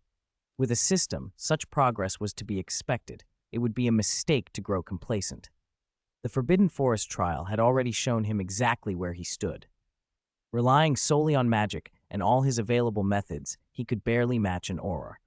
Compared to top-tier wizards, Dumbledore, Grindelwald, Voldemort, Nicholas Flamel, or elite Aurors and Death Eaters, he was far behind, unless he resorted to legendary power or legendary life. Even the generation that had studied with Snape produced prodigies whose accomplishments dwarfed those of Harry's cohort. Talent made an enormous difference. Charles sighed. If he had Dumbledore's talent, or even Snape's, the planting system's boost would be vastly greater, and he wouldn't have to wrestle for every step. But complaining wouldn't help. The initial rapid ascent was over. To push abilities beyond Diamond would now take semesters, even years. Growth would slow. Patience was necessary. At least he'd tasted the planting curve in the Muggle world, rapid early gains from harvesting rewards, then a long slog. It had taken him nearly 2 years to move from epic life to legendary life. Even if progress slowed now, his abilities were built on reward light spheres of silver grade or higher, making continued advancement smoother than before. Before legendary, he could rely on rewards stacking up. No more dithering, he told himself. Plant trees. Planting is the truth. His gaze landed on the little greenhouse. It, too, had filled out over the year. The varieties that had been rare when he arrived had diversified and even overflowed the available space. It was time to replan. Some crops no longer needed the greenhouse. The giant water tanks that had been dedicated to piranha algae cultivation were now an inefficient use of space. Piranha algae had been helpful, but with water enhancement and cutting charms growing stronger, those dozen tanks wouldn't be enough to push those skills to Diamond. He could clear the greenhouse and designate a coastal area on Sprout Island specifically for piranha algae. If his herbology could support it, yields might surge. The blood emerald beds, which took up nearly a third of the greenhouse, also needed relocating. Whether he used 3 blood concoctions or later 7 blood methods, these plants fell under black magic transformation. The ministry's laws treated such content harshly, short of the unforgivable curses, but dangerous enough to earn a trip to Azkaban. Planting them at Hogwarts hadn't caused trouble yet, but the next few years promised upheaval, and inspections would likely intensify when Dementors were deployed. Better to move these specimens to Sprout Island now. The slightly slower maturation outside the greenhouse wouldn't matter much. The crucial part for the blood emeralds was the transformation nodes, and Charles' blood could skip much of that. Outside, they could be expanded for larger yields, likely a better, long-term plan. Freeing up that space would be a boon.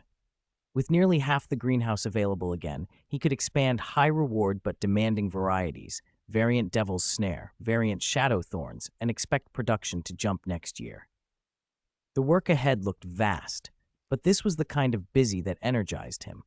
Unlike the purposeless drudgery he'd known in his previous life doing other people's projects, this effort was for himself. That made all the difference. His eyes settled on the mature guardian tree and its forming silver seeds. A warmth crept into him. The tree had matured some time ago, and he had harvested rewards before, but he had kept this batch in the greenhouse. From maturation to fruiting and seed production takes time, and this batch had been touched by Dumbledore's Patronus charm. The parent trees were far higher grade than usual. The seeds might be extraordinary, worth waiting for. He had already felt the guardian tree's benefits, practical dark arts resistance and insights into defense against the dark arts that improved his combat experience. With his paper stats harder to boost quickly now, practical combat advantages mattered even more. That was why he'd waited for a set of high-quality seeds. Charles raised his wand and cast a precise pruning charm. Harvesting the seeds required cleanly severing the magical nodes linking each seed to the parent tree. Any mistake could drop their quality or render them inactive. Thanks to his greatly improved herbology and a diamond-grade pruning charm, his cuts were deft and confident. In short order, more than 30 silver guardian tree seeds fell into his hand. He could feel the dense, sacred magic inside them. They were even better than he'd hoped. They wouldn't match the parent's diamond grade, but with cultivation they could approach platinum, already exceptional. The seeds couldn't go directly into the ground. Just pulled seeds needed time for their inner sacred magic to rebalance. Soaking them in external sacred magic and harmonizing their energy would stabilize and slightly enhance their power. Herbologists had perfected procedures and potions for this, and Charles had all the necessary ingredients. Those potions could only nudge seed quality. If a potion could dramatically boost a guardian tree seed, that potion itself would be more valuable than the seed. Without Dumbledore's Phoenix Patronus working its miracle again, expecting a sudden leap to diamond was unrealistic. Still, Charles hesitated. Dumbledore's Patronus, a phoenix, had clearly been powerful, and the effect on the parent trees had been immense. Legendary and mythical were different planes. Even a weak mythical essence surpassed legendary. Charles' own Patronus held a mythical essence too, the World Tree, but his talent wasn't enough to summon it fully. All he could muster was a wisp of silver smoke. Could that still influence the seeds? He pointed his wand at a seed and whispered the charm. Expecto Patronum. The weight of the Patronus pressed down like a mountain from his wand. A faint, truly silver thread-thin wisp drifted out and settled on the seed. The seed cracked. For a moment, he wondered if he'd failed, but the reward information above the seed didn't vanish. It trembled, flickering as if a change was brewing. Charles' uncertainty hardened into resolve. If it failed, he'd only lose one seed. If it worked, there might be a surprise. He cast again. Another tiny silver wisp settled on the seed. Another crack. The reward display flickered faster. Not enough, he asked the silence. He pushed further. His bones strained under the pressing weight of the charm as he released Expecto Patronum again and again. Cracks spidered across the seed's surface. The reward data pulsed more rapidly, like something being rewritten. Time blurred as he sustained the strain. Minute by minute, he repeated the ritual, carefully pacing his energy so as not to collapse. Hours bled into one another. When he finally let his arms fall, 2 whole days had passed. Chapter 248, Farewell, Consumption, Ed. In the small greenhouse, Char had lost count of how many times he'd cast the Patronus charm over the past 2 days. Each casting left him heavy with a mountainous pressure he'd never felt before. The fatigue was more mental than physical, a buzzing in his head, temples throbbing, and it had been a long time since he'd been that exhausted. Still, his efforts were not wasted. The guardian tree seed in his hand was now covered in a dense network of cracks, like shattered glass spiderwebbing across its surface. Silver-white mist still leaked weakly from his wand, but the seed appeared unable to take in any more. Char let out a long breath and checked the reward info that flickered across the seed. The text was blurred and unstable, shifting constantly. It showed no clear sign of what would happen or how long the metamorphosis might take. He had never seen this state before and had no way to tell when it might finish. He shook his head. Then I'll wait, he told himself. I can afford to wait. To be safe, he prepared a large supply of holy tree potion for treating guardian tree seeds. He placed the metamorphosing seed in its own vial and soaked the rest of the ordinary seeds in separate batches of the potion. That way, if this one failed, the others wouldn't be put at risk. By the time he finished, the morning sun was already pouring into the greenhouse, growing hot with the approach of midsummer. Voices outside chirped like birds. The castle grounds were suddenly very lively. Char frowned. Hadn't final exams just finished? Why were first years up so early? A glance at the date made him realize. Today was the day the first years left school for the summer. No wonder it was so noisy. A year had passed almost without him noticing. Antonin Dolohov's escape, the Death Eater's return, Voldemort drawing closer. Time was running out. The awareness made Char a little sentimental, but the footsteps outside the greenhouse door grew louder. When he opened it, a swarm of first-year Hufflepuffs was waiting on the path, and Cedric Diggory stood among them with the Quidditch team. "What are you all doing here?" Char asked, surprised by the crowd. Cedric smiled at the group. "See, I told you," he said. "When Char gets to work, he forgets everything else. Don't you remember today's the day we go home? We Hufflepuffs always exchange cards with our addresses and get-together details before summer. We use them to keep in touch, or to organize a little homework catch-up before term starts again." Char rubbed his head and smiled wryly. He really hadn't remembered Hufflepuff's tradition. When had he last exchanged cards? At some graduation years ago, back in his old life. The whole idea felt nostalgic and oddly out of time. The little Hufflepuffs pressed cards into his hands eagerly, and his smile deepened. He couldn't very well refuse. "Give me 2 minutes," he said, closing the greenhouse door. When he emerged again, he carried dozens of cards cut from silver-white bark, each one bearing his summer contact information. "Please contact the mailbox at the entrance to the Hogwarts greenhouse," he read aloud. "Or the Sprout family greenhouse mailbox. If you can't reach either, send it to the library receiving room." Cedric took one of the cards, eyeing the contents with a twitch at his cheek. "So you really are staying at Hogwarts this summer?" He chuckled. "You're only a first year. Do you have to be so competitive?" He sighed dramatically. "If you find time, come to our Hufflepuff get-together. On school grounds, everyone wears robes, of course," he winked, "but off campus, you might be surprised. The girls in our house are very well nourished."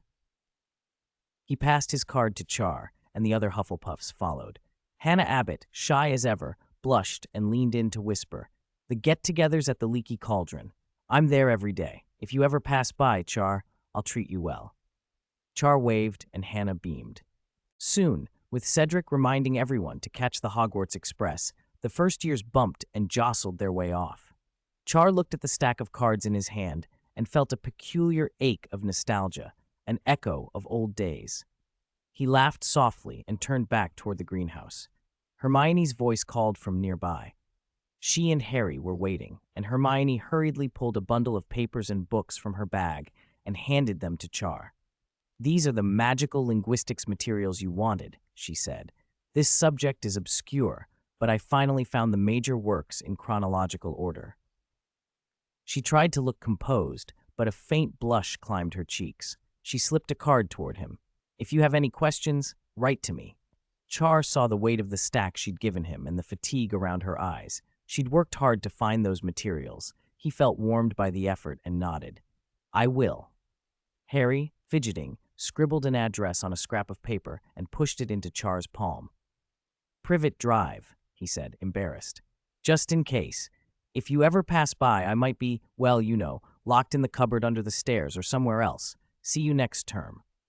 They hurried away. Char watched them go and murmured to himself, "It's good to be young." The castle grew quieter as the last students left. Most of the professors were overseeing the departures.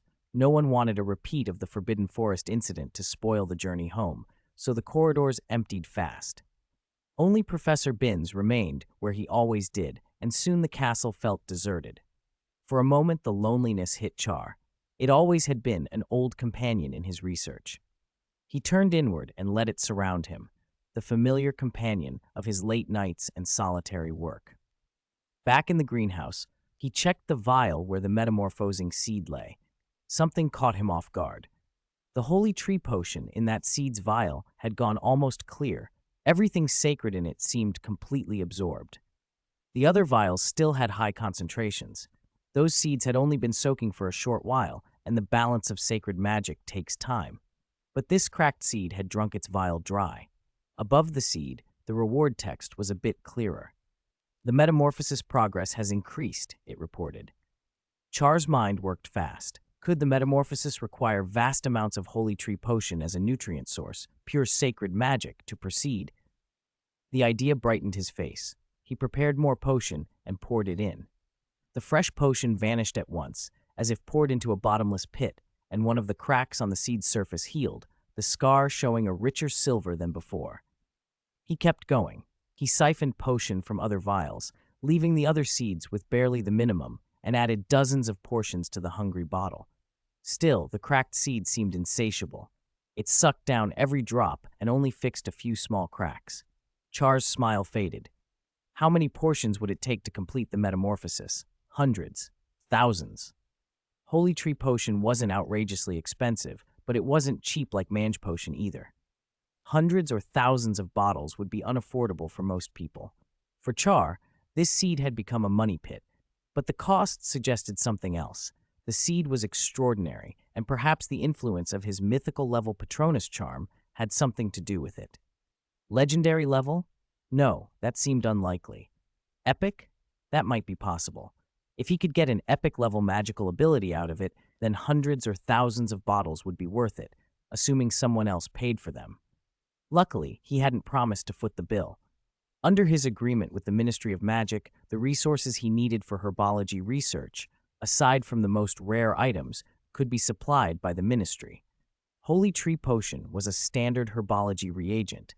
He had just never bothered to put in a request in a long time. Now he would. He wrote a formal requisition and sent an owl toward the Ministry of Magic. Less than half an hour later, a letter fluttered onto the greenhouse mailbox. Char's brow rose. Had the ministry suddenly become this efficient? He sliced the envelope open and read. The letter wasn't from the ministry at all, but from Professor Sprout. She must have scribbled it on the Hogwarts Express. She was apologizing. The International Herbology Association had issued a sudden notice. This year's official herbologist qualification exam, originally scheduled in Paris, would be held in London over the summer. Everything had been rearranged at the last minute. She had to send the students home and rush to the association to sort things out, and she'd be busy for a while. She told Char he could stay in Hufflepuff and the house elves would take care of his meals, or return to the Sprout family via the Flu Network. Food was ready there too. There was more. Given the good chance they had to compete for the International Herbology Association Youth Award at the end of the year, official herbologist status would be necessary. Professor Sprout had registered Char for the certification exam. She reassured him it wasn't difficult. Placing in the top 5 of registrants would be enough to pass, and she expected that would be within his reach. The only competitor she warned him about was a herbologist named Ed. He had published a paper on ancient plant cultivation that year and was considered the strongest contender for the Youth Award. Sprout hadn't expected him to be taking the exam now, and surprisingly, he was in the same batch as Char. Char reread the name, Ed. The letter folded in his hand felt suddenly heavier. Could it be him? Chapter 249, Undercurrents, Deceit, and the Shadow's Validation. When Ciel saw the name Ed in Professor Sprout's letter, a memory surfaced. According to Eugene, the Chalman family's house elf, Porgy Chalman, whom Ciel had killed, had learned how to use black magic transformation to alter plant seeds from a wizard named Ed in Nocturne Alley. Ciel had noticed that detail back then. This Ed had already gone a long way, merging black magic transformation with herbology, so far ahead that Ciel could not hope to reach his level quickly. That path was crucial to Ciel. If he could learn even a fraction of it, plants like the goldfish vine and the margaret might be raised far more easily, and his difficulties with magic perception and magical intensity would be reduced. He had planned to use the Malfoy family's connections to track Ed down when the time was right. He had not expected to hear Ed's name here. Were these the same Eds? Ciel's eyes flickered with thought. There aren't many herbologists in the magical world, he reminded himself. Even fewer who have reached that level. The chance of 2 having the same full name is tiny. He drew a quiet conclusion. Most likely, this was the Ed he had been looking for.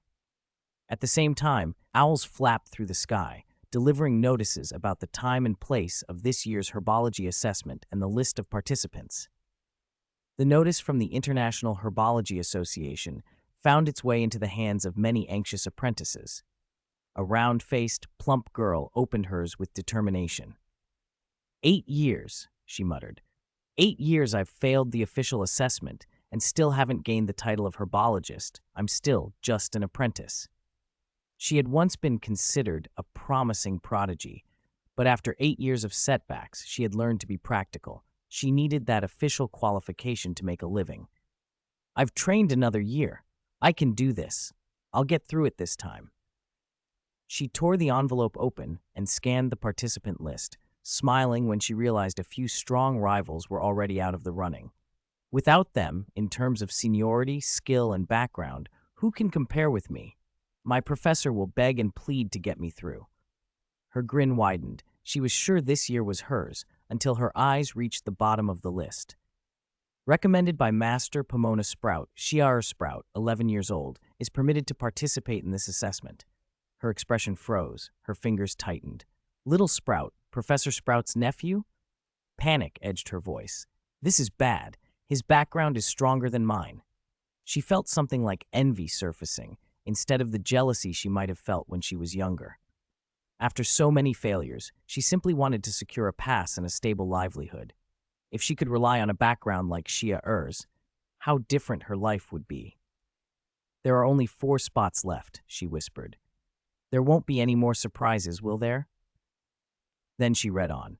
"By special invitation from the International Herbology Association, Mr. Ed will also participate in this assessment." Her eyes widened until they nearly filled with tears. Ed? The Ed who just published that top-tier paper, who made major breakthroughs in ancient plant cultivation and got congratulatory letters from dozens of masters? He's coming? I have to compete with him for one of the spots? Her voice trembled. Me? Am I even worthy? Her reaction was echoed by many other apprentices. Only 5 people are admitted by the association each year. Competition was always fierce. If 2 spots seemed effectively locked this time, one by Ed and one by someone backed by Professor Sprout, hope thinned to a thread. Some apprentices even cast curious glances at Shear's name, wondering if his paper on the frequency light spell system had been done under Professor Sprout's hand. Even with the recommendation, could Sprout force a pass for an 11-year-old who performed poorly? Perhaps there was still a slender chance for them, so they picked at the weakest link. In a cramped, narrow house on Nocturne Alley, a different reaction played out. A thin, pale hand slipped from under a cloak and opened the letter. Faint blue veins showed beneath the skin. When he saw the assessment's location had been moved from Paris to London, a soft exhalation escaped. "Excellent," the man under the cloak murmured. "The funds Porgy Chalman left me are nearly spent. I can't let my identity be known. No grants, no sponsorships, and I certainly won't reveal my surname to herbology masters. I was worried about affording travel to Paris. Now it's much easier." Pale fingers gripped the paper like something long desired. Publishing that paper, passing the association's assessment with absolute superiority, winning the Youth Award, becoming famous in the herbology world, this is only the beginning. One day I will stand at the pinnacle of herbology, towering over every master, wiping away my family's shame and restoring our name. The Robbins family has hidden in the magical world long enough. I'm tired of this life. I will make the name Robbins known in herbology again. He, Ed Robbins, was flooded with ambition and a dangerous pride. He scarcely glanced at the other names. Only when he saw Sprout did his expression harden with sarcasm. "Sending an 11-year-old to the official assessment," he snorted. "The Sprout family has fallen too." Then he dismissed the list entirely as uninteresting. Deep underground, at almost the same moment, in a dark place that smelled faintly of rot and old earth, something else held the same letter. A hand of flesh and blood had fused with blood-red vines. Thorns bristled along it. The dry fingers stroked Ed's name over and over. A hoarse, excited voice echoed in the cavernous dark. "No mistake. The way that paper moved me, Ed. If he hid his surname, I know he must be from the Robbins family. Another talent from Robbins. Their bloodline's inheritance, cultivating magical herbs with flesh and blood, able to influence ancient plants. After centuries, it has finally reappeared." Greed and longing wove through the voice. "Merlin still favors me. The last Robbins prodigy gave me fame and a life spanning centuries. You will accomplish my great herbology feats. Like Nicholas Flamel, gain me eternal life." Perhaps in its excitement, blood-red thorns shot from the vines and shredded the paper, leaving only the portion with Ed's name intact. From beginning to end, this eerie being's gaze had never rested on anyone else on the list, not even on Ciel. It considered everyone else less than a single strand of Ed's hair. For it, this assessment and the changes surrounding it had only one point of interest: Ed. The rearrangements to the herbologist assessment and other subtle differences hinted at something unusual and treacherous beneath the surface. Ciel had no idea of any of that. After concluding that Ed was likely the wizard he'd been seeking, he drew a steadying breath and let calm return. There was still time before the assessment. He would meet Ed then and learn the truth. For now, other work needed his attention. He could not let this distract him. He set the assessment aside and focused on his own tasks. He checked progress in the little greenhouse and nodded with satisfaction. Everything was moving along as planned, Completion was only a matter of time. That leaves only one thing I haven't figured out, he said to himself. Ciel took out the small box he had received from Nicholas Flamel. It had once held the Philosopher's Stone. Now it contained a shadow flower woven entirely of shadow magic. The box glowed with a diamond-level reward light that made Ciel's eyes gleam. He had long suspected that the special world Nicholas Flamel had mentioned, the one where the shadow flower could be cultivated, might be the same shadow-filled realm Ciel had once entered through the shadow thorns. He had never found a chance to verify that theory amid recent events, but he had never forgotten it. Diamond tier rewards were rare and always brought leaps in power. This shadow flower could indirectly strengthen his affinity for shadow magic and improve his talent in that area. For someone who had always struggled with poor magical talent, this was timely help. Finally, with a deep breath, Ciel decided, now it's time. Chapter 250, Deduction, Anomaly, Thunderstorm, Shadow.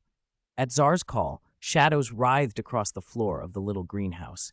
Shadow thorns rose from them and immediately wound itself affectionately around Czar's body.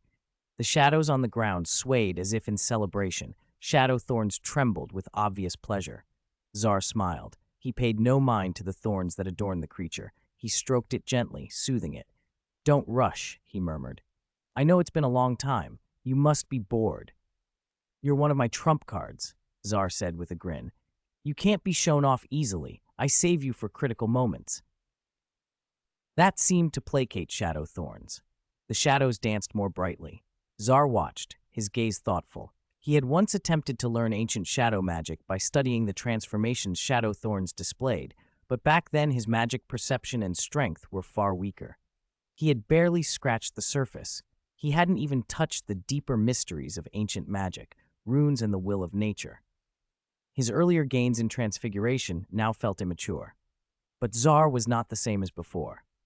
The previously baffling magic shifts made more sense. Watching the writhing shadows, he felt shadow-attributed magic particles contracting and expanding within them, generating the phenomenon, a magic movement that blends the properties of Tollerman transformation and Gamp's law of elemental transfiguration. His eyes lit up. The motion and change of the shadow magic gave him a flood of inspiration. Having experienced many strange magic properties during the Philosopher's Stone destruction ritual, his insight into transfiguration had already broadened. Now those experiences corroborated the transfiguration mysteries present in shadow magic. His transfiguration comprehension, which had once been overeager and unstable, settled into something firmer. For a moment, Czar did not immediately let Shadow Thorns pull him into the shadow world. Instead, he concentrated, immersing himself in the fluctuations of shadow magic. His senses deepened. He traced each vibration of the shadow-attributed particles. A familiar feeling surfaced, one he had felt when working with ancient runes and ancient weather magic. It was a rune. The deeper driving core behind these magical actions was a rune. Ancient shadow magic had been formed upon such a rune. Czar sharpened his focus. The trajectory of the magic began to outline itself in his mind. When the realization came, excitement flashed in his eyes. He had only identified which rune underlay ancient shadow magic. He had not yet fully grasped the basic rune structure that composed it. But compared to his former blind fumblings, this was a huge step. The magic he had longed to understand suddenly felt within reach. On Czar's system panel, faint, blurred text shimmered into being, ancient shadow magic. It meant he had genuinely begun to touch this ancient art. He drew a deep breath and waved his wand. Perthro. As he spoke the rune, the patterns he had been forming crystallized into action. Magic churned within him, shifting its properties until it emerged from the tip of his wand as black as ink. A thin stream of shadow extended from the wand, scudding and dancing along the ground.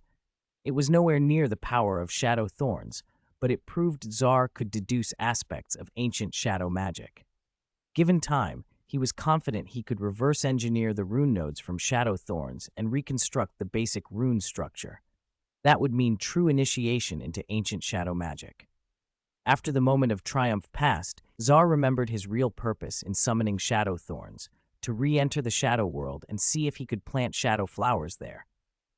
Even having sketched the rune's origin, his own abilities were still minor. he would still need Shadowthorn's aid. Shadowthorns grew animated at the request. With a convergence of shadow magic, a vortex of darkness opened on the ground. Zar inhaled and stepped into it.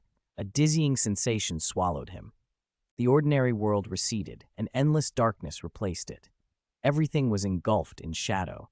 Even his magic perception filled entirely with shadow magic. No other signature remained.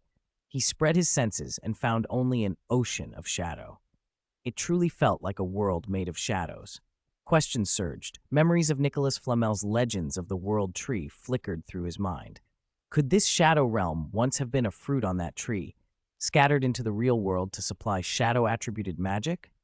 Xar pushed the speculation aside. He had come to find a place to plant shadow flowers, not to unravel cosmology. He concentrated on the place itself. Its peculiarities became clear.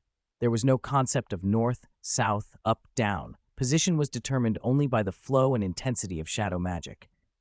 The distribution was uneven. There were shallow shadows and deep shadows. Zar's current position was on a shallow layer.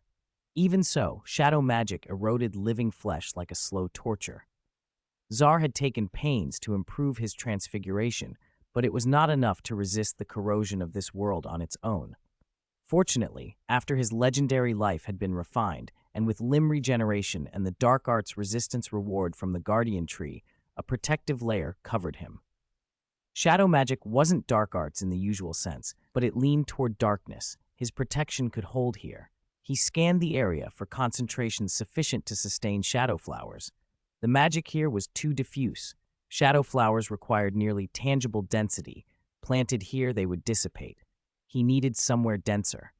Following a current of shadow magic, shadow thorns led him deeper. The darkness thickened. Even in this rising concentration, Zar's protections began to strain. Strands of shadow magic breached the barrier and began to erode his flesh. Zar's regenerative power healed each wound almost instantly. The sensation was more a tingle than pain. He ordered shadow thorns onward. They went deeper, and the tingle sharpened into needle-like stabs. Zar's skin flushed and reddened in places, but he remained composed. He had been through worse. Once, shadow erosion had almost reached bone. It took his extraordinary vitality and regeneration to endure. Any ordinary witch or wizard would have perished. They pressed on until even shadow thorns, an entity born of ancient shadow magic, struggled. Zar felt his body corrode and peel. Pain intensified. The place they reached neared a boundary, a cliff-like drop from shallow to deep shadow. In the distance, Zar perceived a patch of shadow that abruptly darkened, a line where the deep region began. Beyond it, the shadow magic felt almost substantial, lingering, and dense. Zar hesitated. His inner eye of the mind, lodged in his brow, flared with sharp pain. His sixth sense screamed unease. He didn't know precisely what waited beyond that boundary, but instinct urged retreat. There would be other chances to explore. No need to risk everything now. "Shadow," Zar said. "Let's go." Shadowthorn seemed relieved and steered them back toward the shallow layer. Zar felt the real world solidify beneath him and exhaled. He abandoned any plan of immediate, deeper exploration. The sheer corrosive presence of shadow magic made movement difficult. Anything living in that deep region could be dangerous.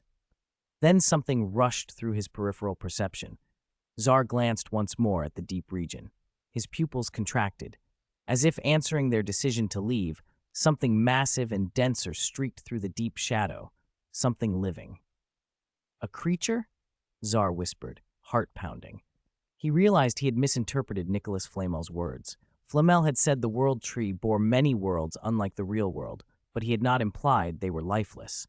If shadow flowers came from that realm, other living things must exist there too, composed of shadow magic. In such an environment, Zar's usual magic, even his trump cards like ancient weather magic, would be suppressed. Legendary life and legendary power would be hampered. If any native shadow beings were hostile, they would pose real danger. Zar felt fortunate that his heightened sixth sense and the eye of the mind had warned him. They usually seemed more trouble than help, but now they had likely saved him from catastrophe. Back in the greenhouse, solid ground underfoot and the real world's air around him, Zar began to plan. Shadow thorns needed to mature before he could safely venture deeper. When Shadowthorns reached full maturity, its ancient shadow magic would become stronger, and with the reward he'd gain then, plus his improved insight, Zar believed he could master ancient shadow magic more fully. Only then would prolonged operations in the shadow world be safe. Time alone wouldn't speed Shadowthorn's growth. What it needed was nourishment imbued with ancient magic. Zar had a few methods, Demeter ritual magic, for instance, but with the damaged Demeter's silver cup, a single ritual wouldn't produce nearly enough. He had another idea.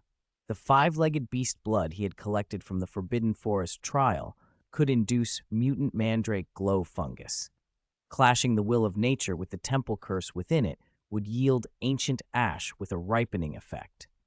With the quantity of five-legged beast blood he possessed, Zar could produce enough ancient ash to bring Shadowthorns to maturity and have plenty left for other ancient plants. He reached for the vial of blood, eager to begin the induction. A flicker of occlumency alerted him. Zar's mind cleared in an instant. A chill ran through him. Had he just felt the lure of mind control magic from the five-legged beast blood? His face hardened. The entity in the Doraria Island temple, he had taken a great deal of its power. After suffering once, one must guard against retaliation. That entity, perhaps even of mythical level, could not be treated lightly. Zar put the five-legged beast blood back. The air in the greenhouse felt heavy. Outside, dark clouds pressed down over the Scottish Highlands. He found himself vexed by two setbacks, the aborted deeper exploration and the unusable blood. If he could not use it, Shadowthorn's maturation would be delayed, and his plans for ancient plant cultivation would be set back. He forced himself to think practically. From past experience, when plans met unexpected variables, pacing the lab and fretting often made matters worse. It was better to clear his head in a wider space. Summer vacation has just begun, Zar muttered, patting his cheeks. There's still time. If the method doesn't work, change the plan. No one's omniscient. Plans are made to be revised. He left the greenhouse and climbed a nearby hill above the Forbidden Forest. A cool breeze brushed his face and eased the gloom. He emptied his mind and relaxed. When he opened his eyes again, his mood had steadied. He had just begun to descend the hill when the heavy air broke. Rain began, first a mist and then stinging drops like large beads splattering in the trees. Lightning forked across the sky like serpents, each flash painting the clouds with white light. Thunder rolled, shaking the landscape. A long brewing storm had arrived. Zar stood in the rain, feeling the raw force of nature reflected in his eyes. As lightning continued to flicker overhead, an idea took shape in his mind, a bold, sudden thought that cleared everything else away. Chapter 251, Turning Point, Fate, Miracle. Ciel Sprout's muddled thoughts suddenly cleared as lightning stitched the sky. I don't know what countermeasures the entity in the Doraria Island temple has prepared against me stealing its power, he thought. I can't guess its methods. With my limited experience and magical knowledge, how could I outwit an ancient being that has existed in the magical world for so long? Its magic is probably beyond my imagination, so go to the essence. Ciel Sprout drew patterns on the ground, ordering his thoughts. What is my advantage against this ancient entity? Without a doubt, it's my tremendous vitality and regeneration. As long as it can't kill me in one strike, I can heal. Each encounter only makes my legendary life shine brighter. Besides, the entity on Doraria Island can't be in peak condition, otherwise it wouldn't be hiding there, barely surviving by relying on the five-legged beast tribe. When I stole some of its power last time, it became frantic. Even if it's prepared now, how much power can it spare? I cannot engage in petty skirmishes. I must take a desperate stance, force it to overcommit. Lightning is also key. Even if it has 1,000 tricks, last time ancient weather magic driven by nature restrained its power. And not just a little. He drew a long breath. A turning point might already be in sight. It was thunderstorm season in the northern Scotland Highlands. The timing was in his favor. Still, he dared not be careless. Though he'd acquired diamond-level limb regeneration and his recovery was far faster than before, lightning is a force of nature. Even with his elevated legendary life, he couldn't be certain he could withstand it. He wanted to overwhelm the temple's defenses with sheer force, crush its arrangements with absolute power, but that didn't mean he was willing to risk dying for real. Before the operation, he had to prepare support and safeguards. On that thought, and beneath the steady rain, he returned to Hogwarts. Hogwarts was desolate, except for rain. Outside the castle, a familiar figure sat alone in the downpour, radiating an unprecedented gloom. Ciel Sprout stopped short. Professor Snape? Confusion crossed his face. Dumbledore and the other professors had mobilized to make sure the students got home safely. This year, they had to hand every little wizard back to their families. As Slytherin's head, most of the little badgers' families were in the magical world. Many had house elves and easy transport. It wasn't remarkable that Snape could be back at Hogwarts while other professors were still busy. But why sit alone in the rain? Ciel Sprout had never seen Snape like this. There was a raw fear in him. Snape didn't initially hear the call. His eyes were fixed on the curtain of rain. The image from the Forbidden Forest incident kept replaying in his mind. Quirrell's cloak, that terrifying, familiar face that had been absent for 11 years. He had prayed that Lord Voldemort would truly vanish from the magical world. Yet now the moment had come. Snape had once hoped that Voldemort, desperate for the Philosopher's Stone, would overlook him. But when those cold, pitiless eyes swept past, Snape had felt like an insect trapped in a web, powerless before fate. A voice echoed in his head, carrying approval and mockery. Very good, Snape. You are already head of Slytherin. I imagine you worked hard to earn Dumbledore's trust. You really went to great lengths to guard the Philosopher's Stone. Look at you. How many sleepless nights? So do you still remember which side you truly stand on? Snape, keep your head down. When the time is right, I will give you orders. Wait until the dark mark burns hot again. Days had passed, but the voice still rang clearly. Even with his unrivaled occlumency, which let him resist many intrusions, the fear kept spreading from inside. There was no escape. Dumbledore had wanted him to gain Voldemort's trust and pass information. Voldemort had wanted him to lie close to Dumbledore and wait. Snape was caught between two of the greatest forces in the magical world. He could trust neither. It was a tightrope above an endless abyss. Falling was only a matter of time. He had told himself long ago that this was his fate, his atonement for Lily. But when fate's gears truly began to turn, and each second drew him closer to ruin, even Snape felt pain, fear, despair. He was human. A sudden voice cut through the rain and snapped Snape to attention. He sprang up like a taut spring. A blade of invisible magic shimmered at his wand tip, the rain before him torn aside. When the face in the opening came into view, Snape's frown eased. He slipped back into his usual brittle demeanor. Ciel Sprout, has no one taught you not to announce yourself like that? I don't recall you having so little manners. Or has some minor success made you forget courtesies? The sarcasm in Snape's voice was familiar, but Ciel Sprout shook his head and stepped closer, concern on his face. Professor, I called you several times. You look unwell. Snape's sneer faltered as if his mask had been pierced. Annoyance, anger, and other emotions flickered across him. More cutting words gathered at his lips. When he met the worry in Ciel Sprout's eyes, the venom cooled into a long, helpless sigh. He composed himself and beckoned. Come with me. Ciel Sprout didn't ask. The two walked through the rain into the castle, soaked, and went down to the potions classroom in the dungeons. It was the same room from long ago when Ciel Sprout had been Snape's potions assistant, gutting Flobberworm. A flicker of nostalgia crossed him. Snape set out a cauldron and arranged the table with meticulous care. Basic potion ingredients like Flobberworm lined up neatly. Ciel Sprout's expression registered surprise. He knew this preparation. Were they brewing a mange potion, the first potion class recipe? But something important was missing, the porcupine quills. Snape's intention puzzled him. Snape didn't keep him waiting. Do you remember the Severus potion transformation technique I taught you? Starting this summer, if you have the time, I can guide you a few more times.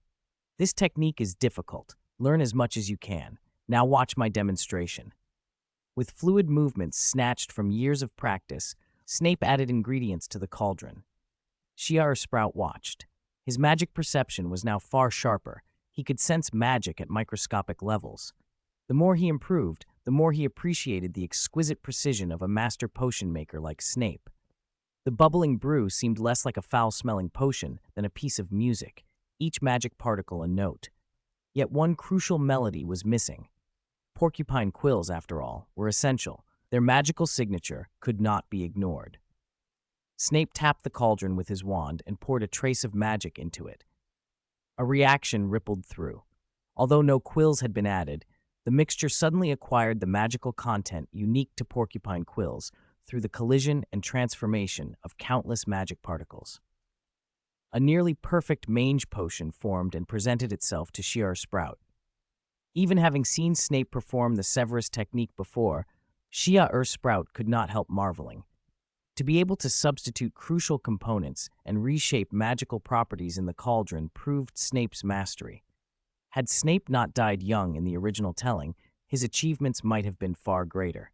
Snape left the room to him, cool as ever. These ingredients are for 3 days. After today, if you have questions, find me in my office. He hurried away, and the clouding emotion that had hung over him earlier had calmed somewhat.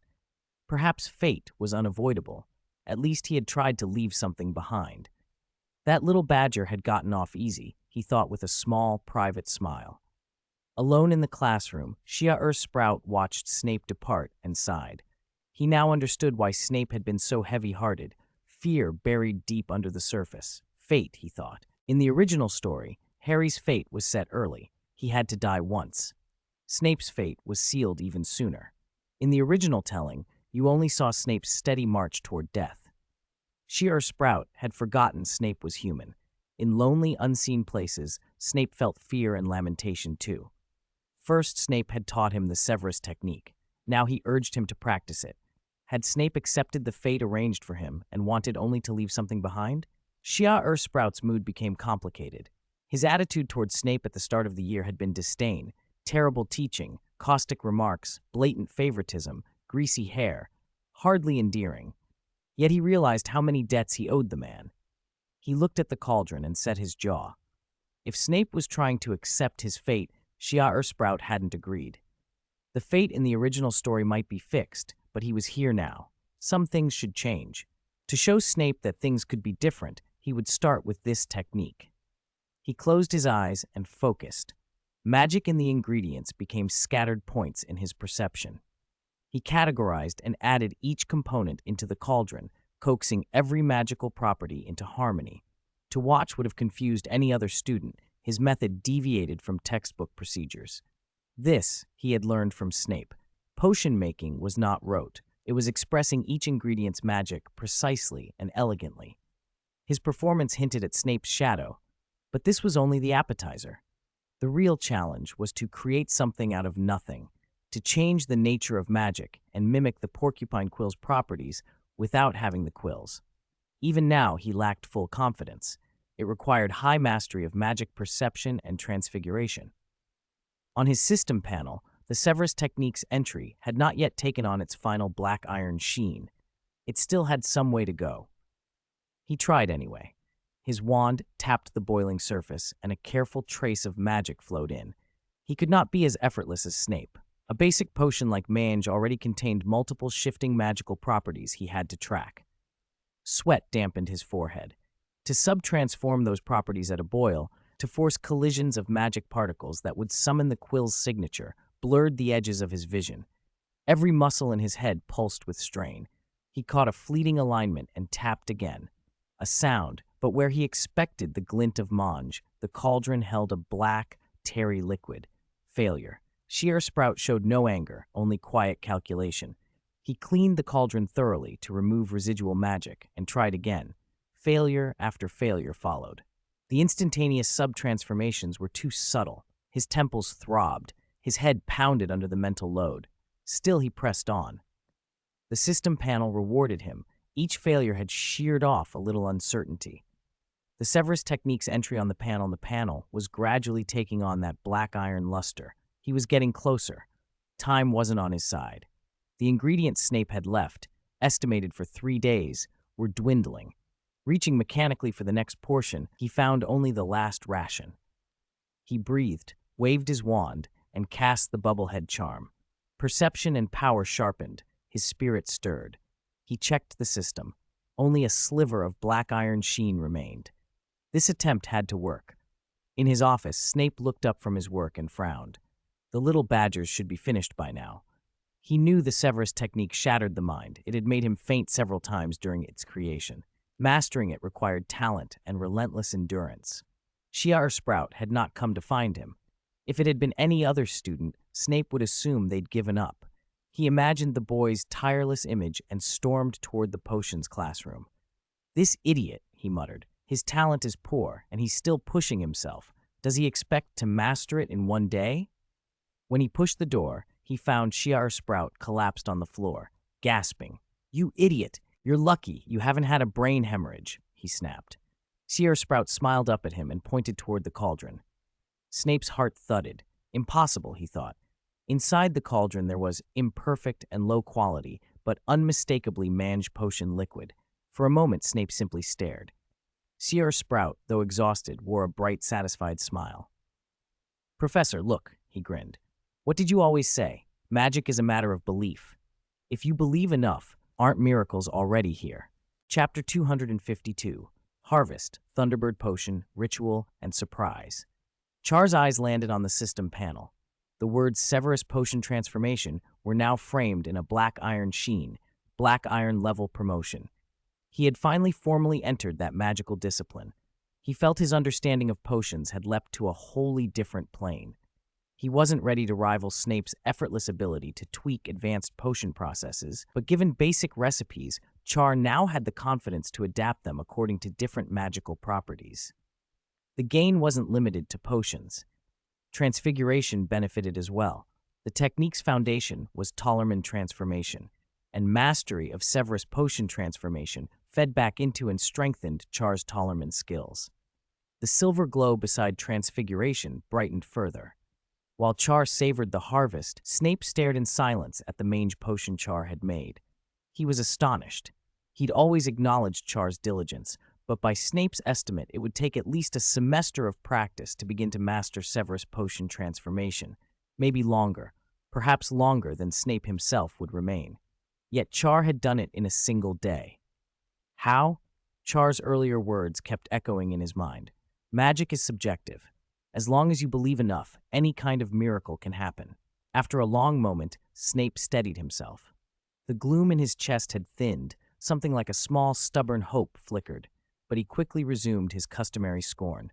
"Such a potion makes you proud?" he said, disdain clear. "Then your standards are very low, and don't you dare tell anyone I taught you potions. I would be mortified." Char didn't take offense. He was relieved. Snape's barbs felt normal. He nodded, fielding the jibes, and then offered, "Professor, I can clean up the potions classroom. You go on with your work." Snape did the unexpected. He waved Char toward his office. Inside his cupboard, he produced a bottle of orange-yellow potion and handed it over. "Take this." There was no room in the cabinet, Char said in surprise, and then, on reflex, took the bottle. Even through the glass, he felt something odd. Electric arcs seemed to dance inside. His hair prickled. "What is this?" Snape answered, as if describing something trivial. "A potion made with a thunderbird's eye as the main ingredient. It temporarily grants a person lightning attributes, greatly reducing the damage lightning inflicts. I originally tried to make a potion to actually turn a person into lightning, but I only got this far. An imperfect work, worthless to me. Looking at it annoys me. It doesn't belong in my prized cabinet. Take it and dispose of it." Char fell silent. A thunderbird's eye was an extremely rare ingredient. Snape's cabinet, full of precious components, counted just one such eye, always kept on the top shelf and maintained immaculately. To use it for this potion, after all the painstaking processing it required, meant serious effort. Snape had likely begun preparing it after learning Char had been using the Room of Requirement to practice ancient weather magic and generate electricity. Despite Snape's dismissiveness, the potion was clearly intended to help Char withstand natural lightning. Char did not refuse. He needed it. He cradled the bottle carefully and said earnestly, "Professor, I won't disappoint you." Snape impatiently flicked his hand, dismissing him. As Char left, the corner of Snape's mouth twitched into a rare, private smile. Outside, the downpour from the day before had stopped. The air was cool and fresh. Sunlight broke through the clouds. Char breathed out, feeling unexpectedly buoyed by the Thunderbird potion Snape had given him. Its effect mattered. A spark of excitement glinted in his eyes. "It seems the matter of the five-legged beast blood can be prepared," he murmured.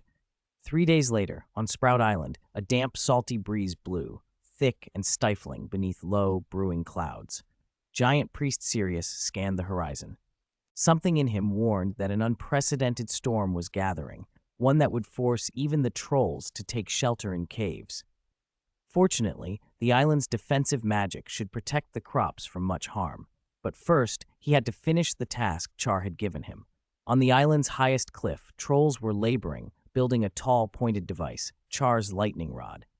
Sirius didn't fully grasp the device's workings, but he would obey Char without question.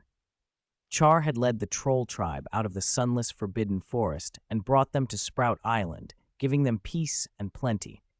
Char's last visit 3 days ago had not only given this order, but had also given Sirius something precious: a notebook. Sirius handled the notebook reverently. "Nicholas Flamel's notebook," he whispered to himself, fingers stroking the pages. He had heard of Flamel even in the Forbidden Forest, the peak of alchemy, the creator of the Philosopher's Stone. The notebook's value was beyond words.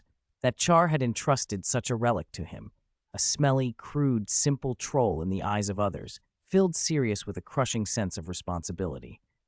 "My king treats me so well," he thought. "I must not fail him."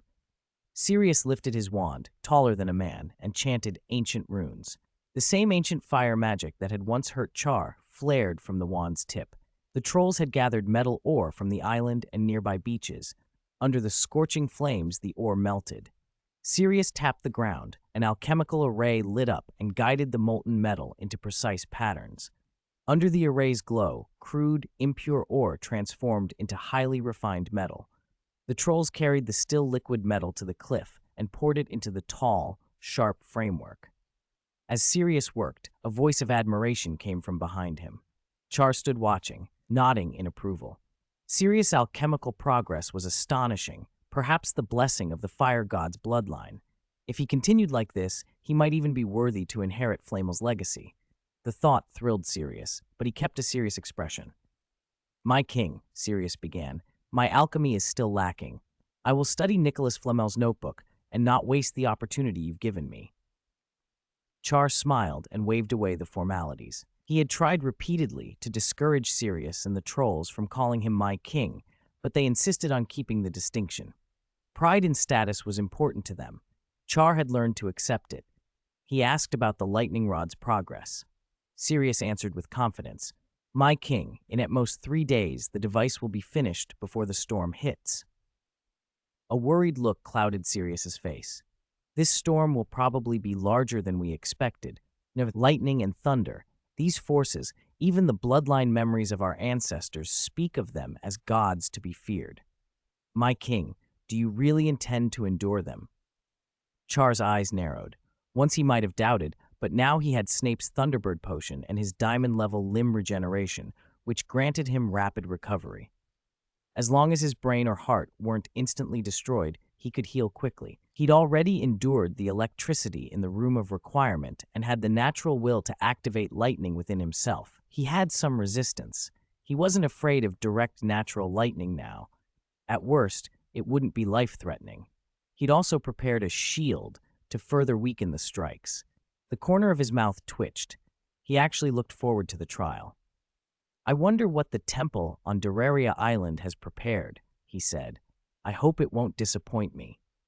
On Doraria Island, in the eerily familiar temple Char had once seen, strange cursed magic hung in the air.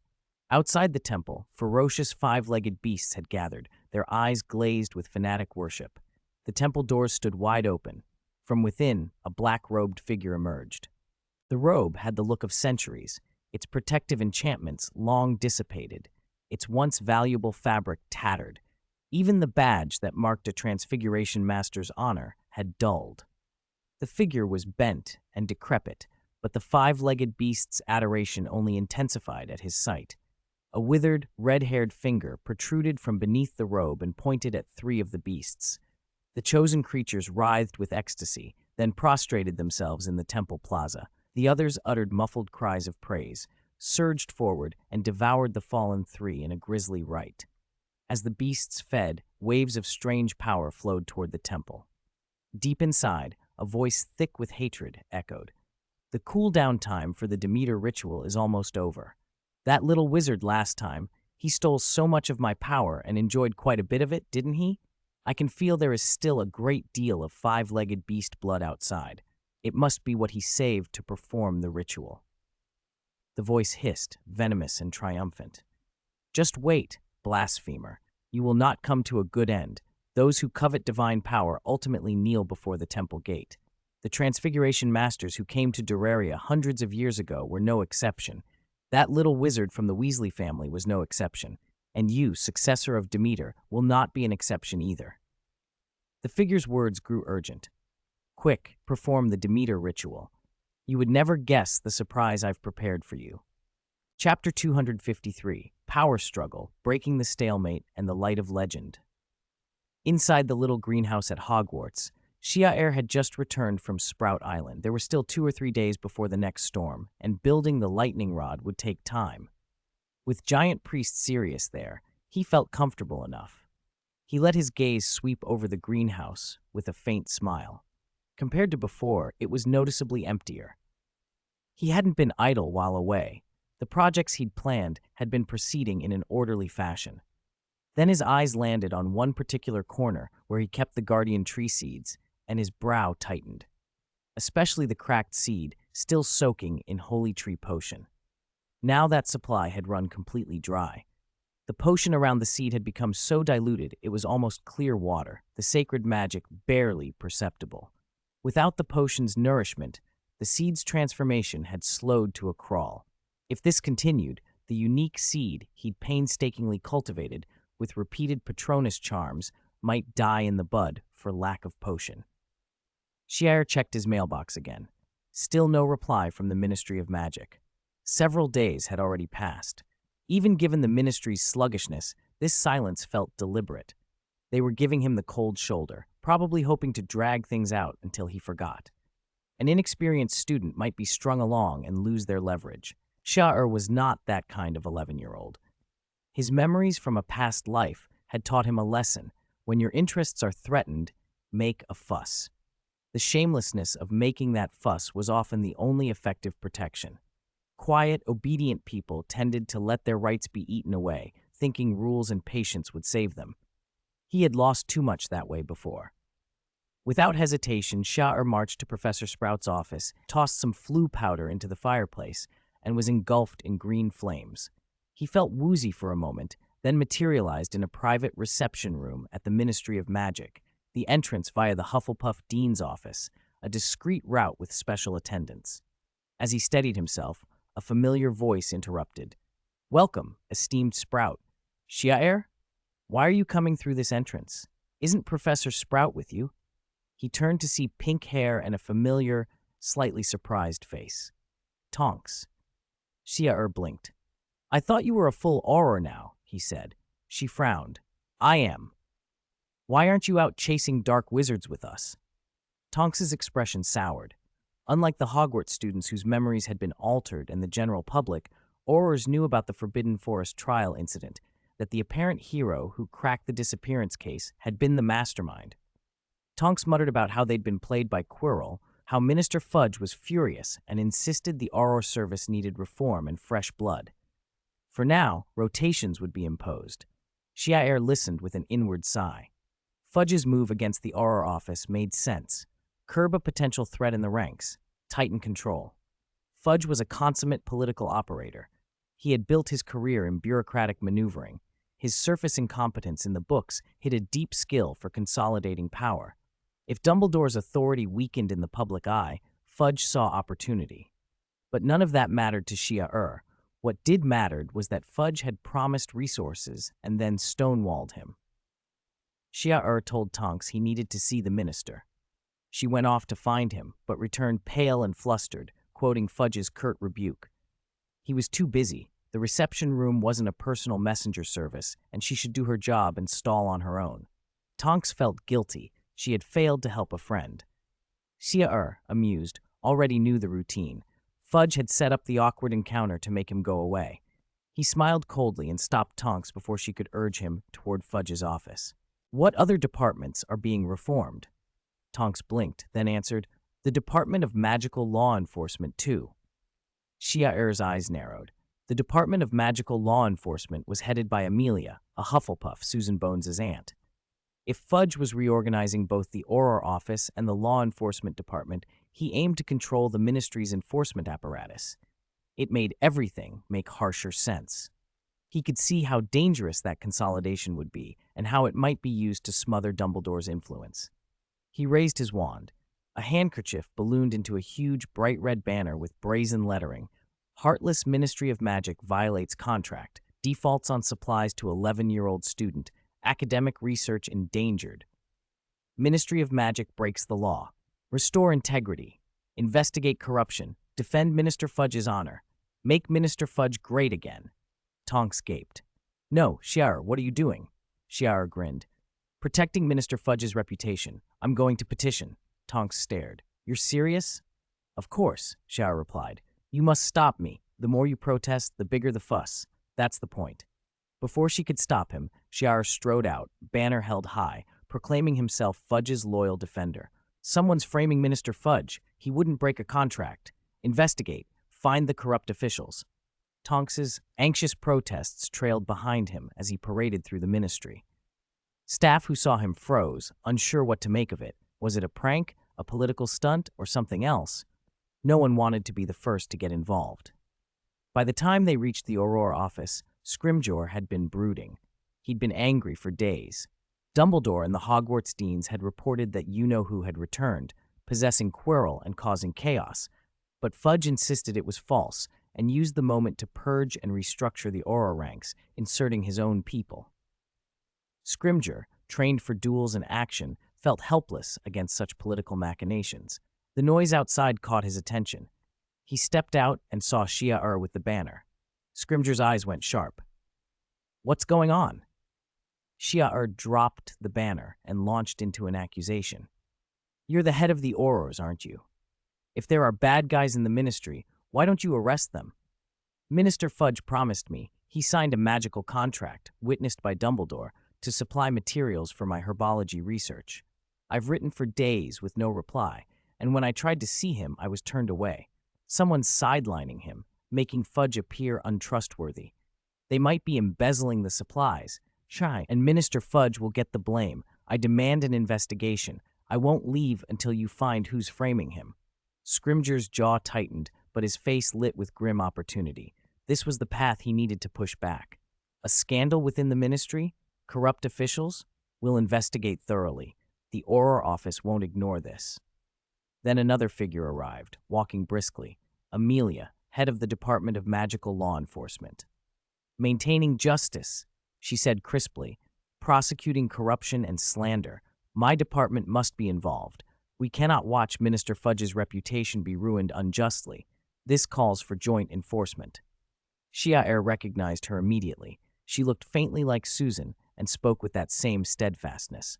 The three of them, Scrimgeour, Amelia, and the child with the banner, found themselves an unlikely trio in a sudden alignment. Both department heads exchanged a glance of muted calculation. Here was a chance to strike back at Fudge's overreach. For Shiar, it didn't matter what the underlying politics were. He needed his potion. Inside Fudge's office, the minister had been feeling triumphant. He believed his maneuvering would tilt control of the ministry into his hands and weaken Dumbledore's influence. He had noticed Shiar's letter requesting 1,000 bottles of holy tree potion, and while such a sum was trivial to the ministry, he saw an opportunity to probe Dumbledore's response through Shiar. Then, with a startled thud, someone knocked at his door. Fudge opened it to find Scrimgeour and Amelia flanking Shiar with his banner. For a moment he wondered if they'd come to drag him away. Then, Shiar cried out in earnest, "Minister Fudge, you couldn't possibly break your contract. Someone's framing you. Director Scrimgeour, Director Amelia will defend your honor." Fudge flinched, horrified that the very officials he was maneuvering against were now accusing others of framing him. His mind raced. Was this Scrimgeour and Amelia's plan? No, they were too blunt. Then a chilling realization settled over him. Dumbledore, He'd been manipulating events from the shadows, using Ciel as a pawn, nudging the department heads to unite against Fudge. Fudge felt exposed.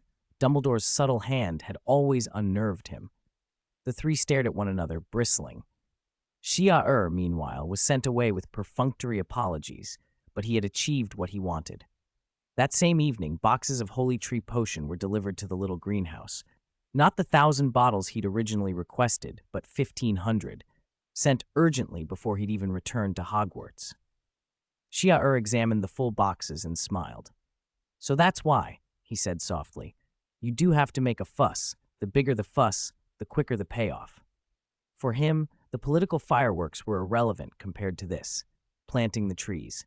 He opened bottle after bottle and poured them into the dry reagent flask that held the cracked seed. Immediately, the seed drank like a starving beast. Where before a bottle might have barely registered, now 1 bottle's worth of Holy Tree Potion vanished in a second or two as the seed absorbed the sacred magic. Each bottle cost close to 10 galleons. Hundreds of galleons were being swallowed in moments. The seed was an absolute money pit. Luckily, the ministry's resources were a drop in the ocean. Ciel didn't pause. He poured bottle after bottle, 100, 200, 300. The cracks on the seed began to knit, but the larger fissures demanded more potion. 500 bottles, 600, 700. The numbers climbed until a stubborn long crack still refused to close. Ciel frowned. Maybe the 1,000 bottles he'd asked for wouldn't have been enough. He grit his teeth and poured another 500. After countless Patronus charms and some 1,200 bottles of Holy Tree Potion, worth over 10,000 galleons in total, the seed's surface finally transformed. Silver filigree veins traced across it like a spiderweb, delicate and mesmerizing.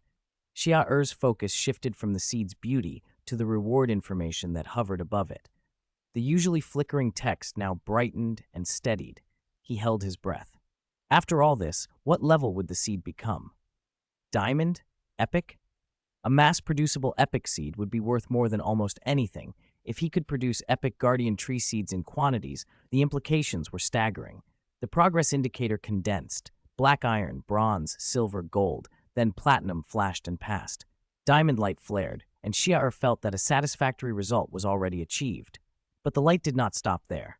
As the diamond glow reached its peak, a purple xenon-like radiance bloomed. Epic level. Ciel's heart leapt, and then, within the purple light, another, stranger luminosity began to emerge. Ciel's eyes widened. "This is," he breathed, "legendary light?"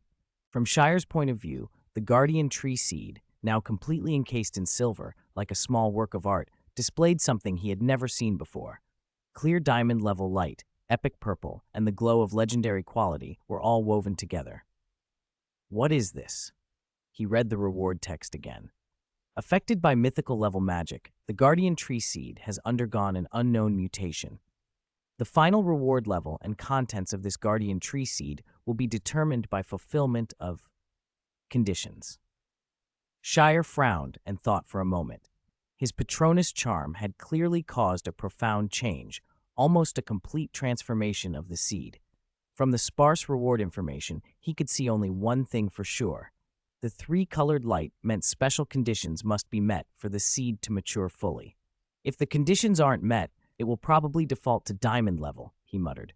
If some are met, it could rise to epic. If more, maybe legendary.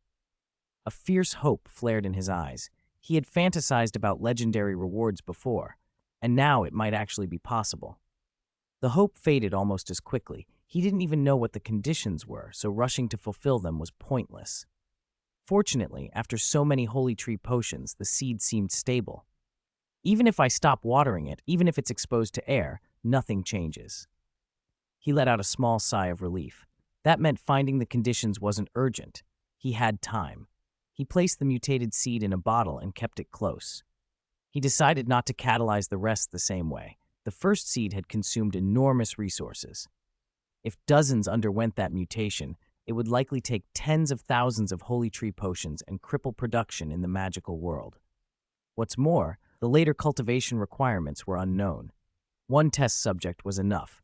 The rest he soaked in Holy Tree Potion and processed through the traditional methods to steadily yield returns. Diversify the investment. Safest course. After finishing, he checked his supplies. Nearly 300 bottles of Holy Tree Potion remained, enough for now. He exhaled softly. That takes care of the little greenhouse planting, he said. Next, I need to prepare more for the storm and the Demeter ritual. He already had Snape's Thunderbird potion. His own vitality and recovery were not what they once were, and the troll's lightning rod would help. But this time, he might face something related to mythical level. He couldn't prepare too much. Ancient weather magic was the most cost-effective way to deal with whatever waited in the temple on Doraria Island. He stared at the system panel. The words ancient weather magic shimmered in silver. Although ancient magic wasn't considered glamorous, most of it had been lost across the magical world. Even charms masters like Professor Flitwick knew only the principles, not the specifics. Practitioners of true ancient magic were rare. Shire reckoned fewer than 5. Ancient magic required enduring nature's will to unleash its power. The process was dangerous. In truth, much of Shire's progress in ancient magic was supported by the abundant natural will already inside him. His own mastery of the runes, the foundation of ancient magic, lagged. He had only the basic V, P, and M rune configurations needed to activate ancient weather magic. That put him at the minimum threshold. There were still 2 or 3 days before the storm. If he could improve the 3 runes and construct a few more nodes, his ancient weather magic might make a big leap. He found the thick book, Introduction to Ancient Runes, and dove in. With the recent qualitative change in his magic perception and rapid progress in transfiguration, the obscure, misty knowledge of the runes suddenly revealed a corner. A flood of insight opened up. The magic he'd mastered so far, everything, even spells he had invented in his transfiguration, seemed encompassed by the rune structures. He stopped on the flyleaf, where Flitwick's handwriting read, "Give me a rune, and I will interpret the whole world with countless nodes."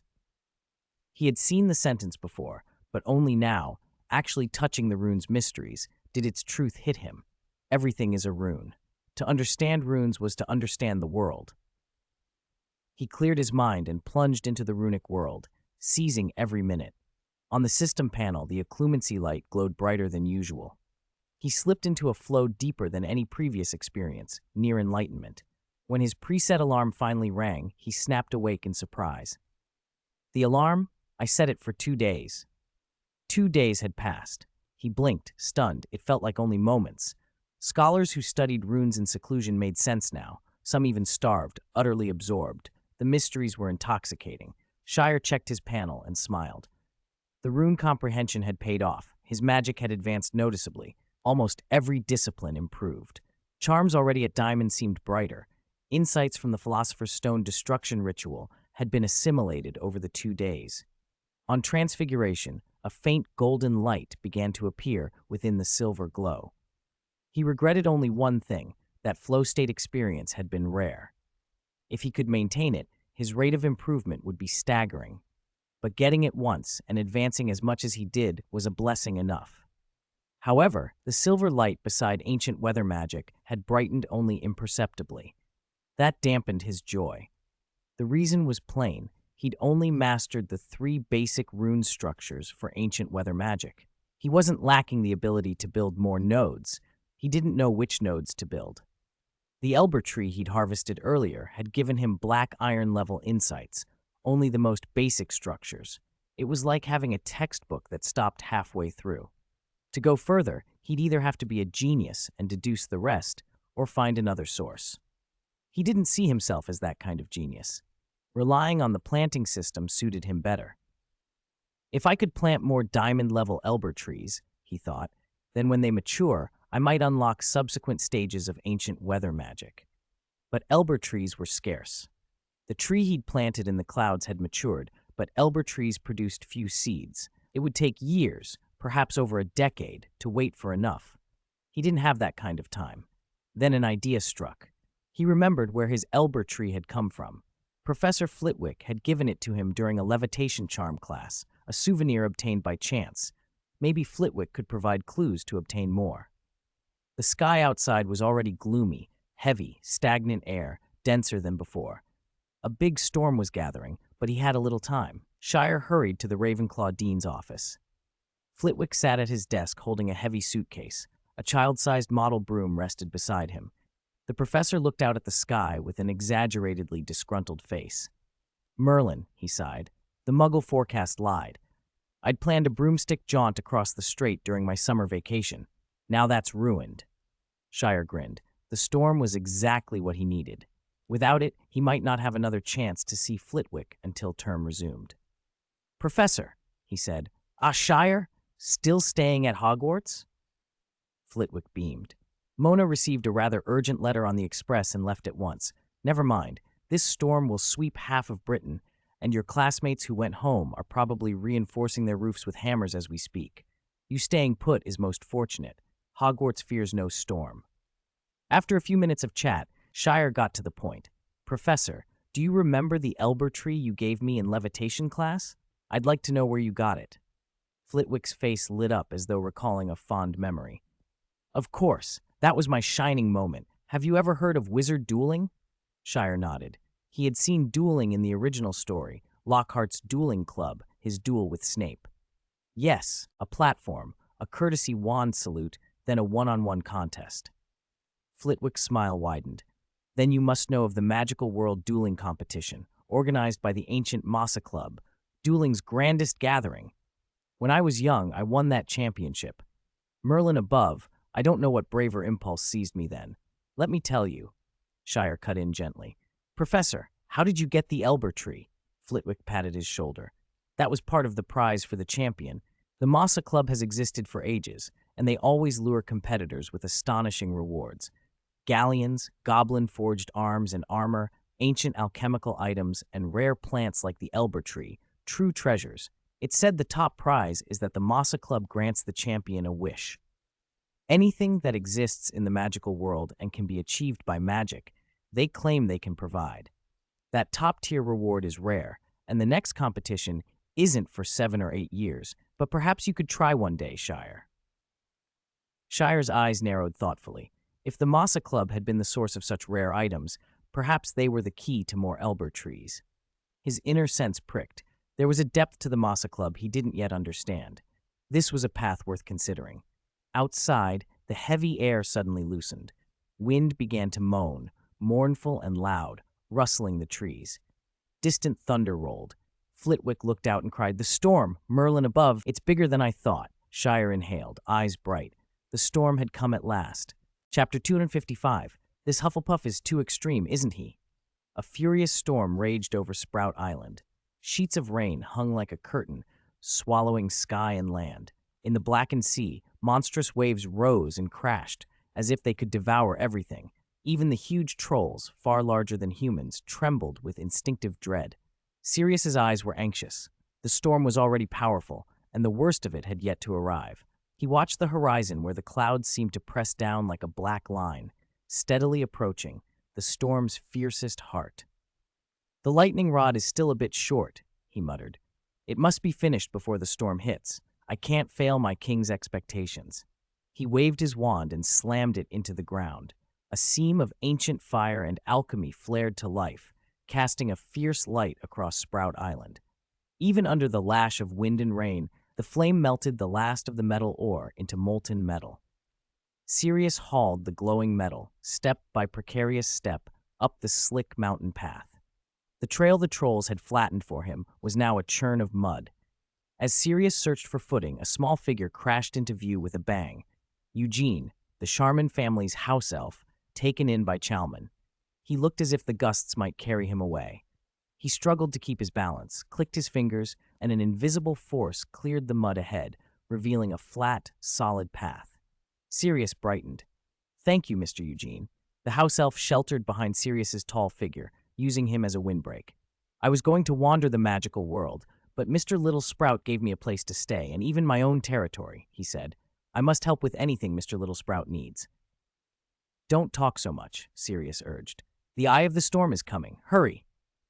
With Eugene's house elf magic clearing the way, Sirius staggered on. He poured the molten metal into the top of the lightning rod and traced the final alchemical sigils with his wand.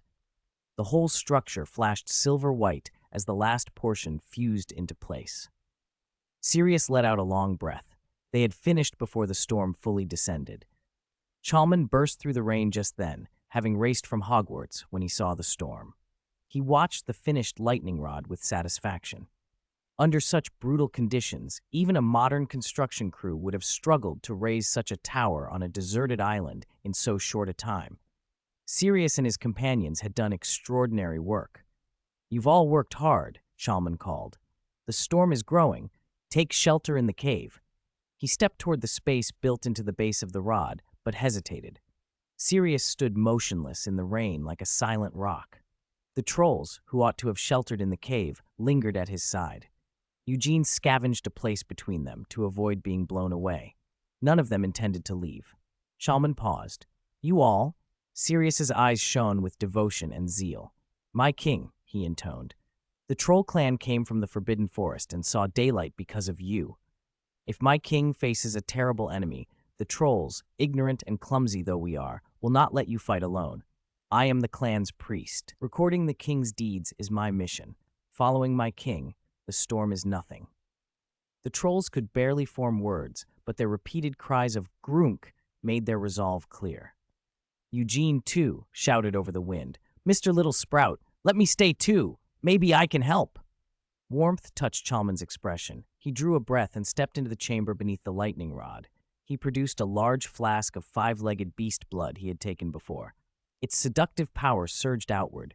Even with full occlumency, Chalman felt temptation like a tide pressing against his defenses. It urged him to use the blood to claim ancient strength. Chalman's eyes gleamed coldly. "Have you been waiting long? Let's see what you've prepared." He raised his wand. The five-legged beast blood exhaled into a red mist and soaked the luminous mushroom mycelium he had brought.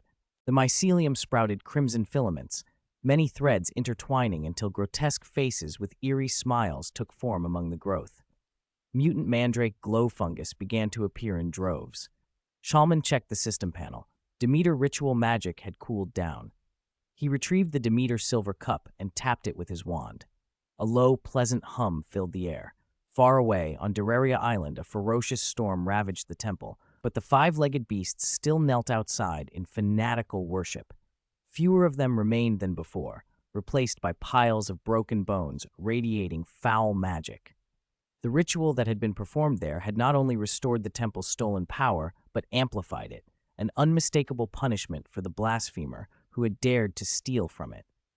As Chalman let the five-legged beast blood infuse the mycelium, the red spread across the fungus. He poured specks of soil from the Demeter cup, soaked in ancient fertility, onto the newly induced mutant mandrake glow fungus. The effect was immediate and horrifying. The mycelial strands thickened and writhed, turning into dense red hair-covered tendrils. They twined and devoured one another, swelling into a single enormous trunk topped with a vast human face, at once comical and monstrous. The sight made even Chalman's skin crawl. This thing pulsed with curse magic of an intensity Chalman hadn't seen since the voodoo doll that had consumed his own flesh and blood. But this was worse, an epic-level cursed object in its own right. Previously, Chalman had barely managed to counter its influence through ancient weather magic. Now, having prepared carefully, he felt a spike of apprehension. The creature's curse resisted almost every charm. A voice, triumphant and eerie, echoed from deep inside the temple. "Little wizards, you finally couldn't resist, could you? I've been waiting. Didn't you want to steal my power? Then taste the magic I have prepared."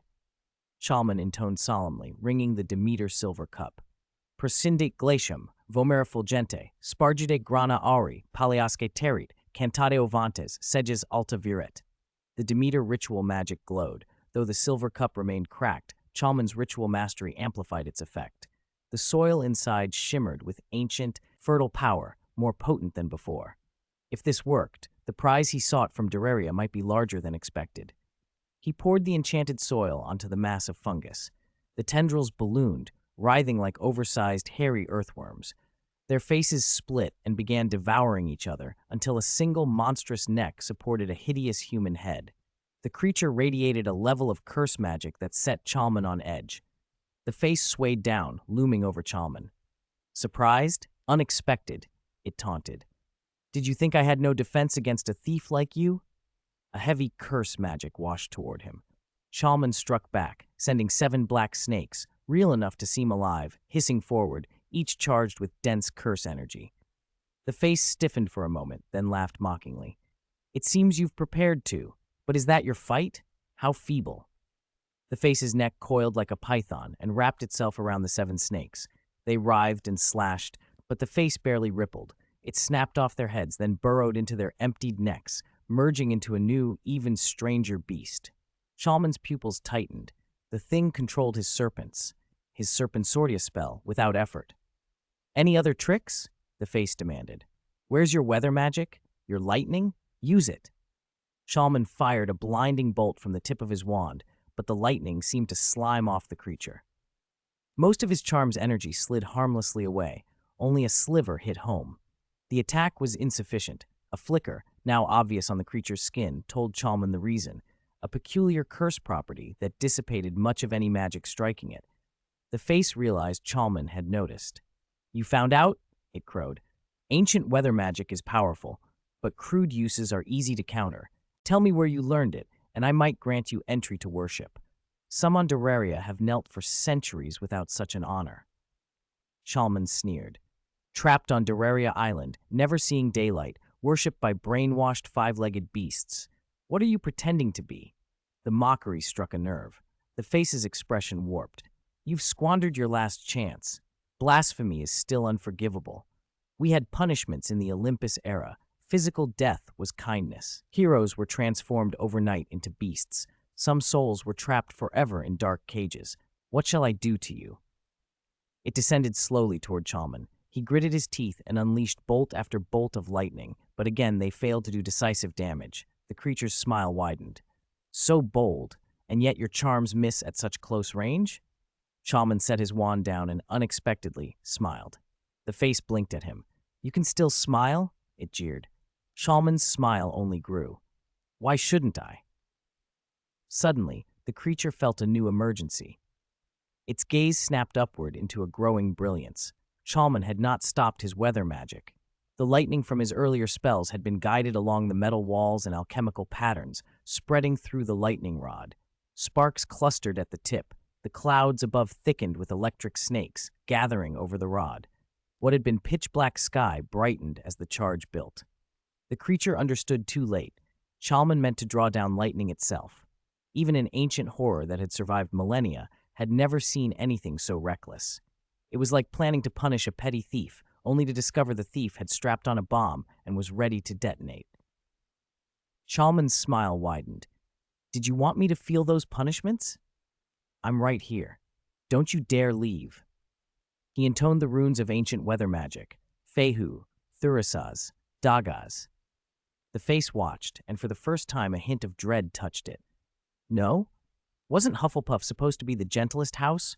Where was the gentleness now? Wasn't this extreme? Yet Chalmon did not hesitate. He drove his wand down in a decisive stroke. The full force of the spell erupted, and the gathered storm answered. A massive bolt of lightning, bright enough to light dozens of miles, plunged from the sky, striking down into the lightning rod. In an instant, the bolt engulfed Chalmon and the monstrous human face.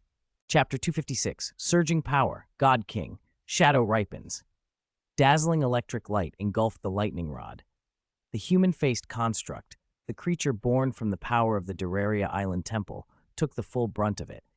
Even though it had prepared special defenses against ancient weather magic, the raw, primal force of the storm made those safeguards as fragile as bubbles.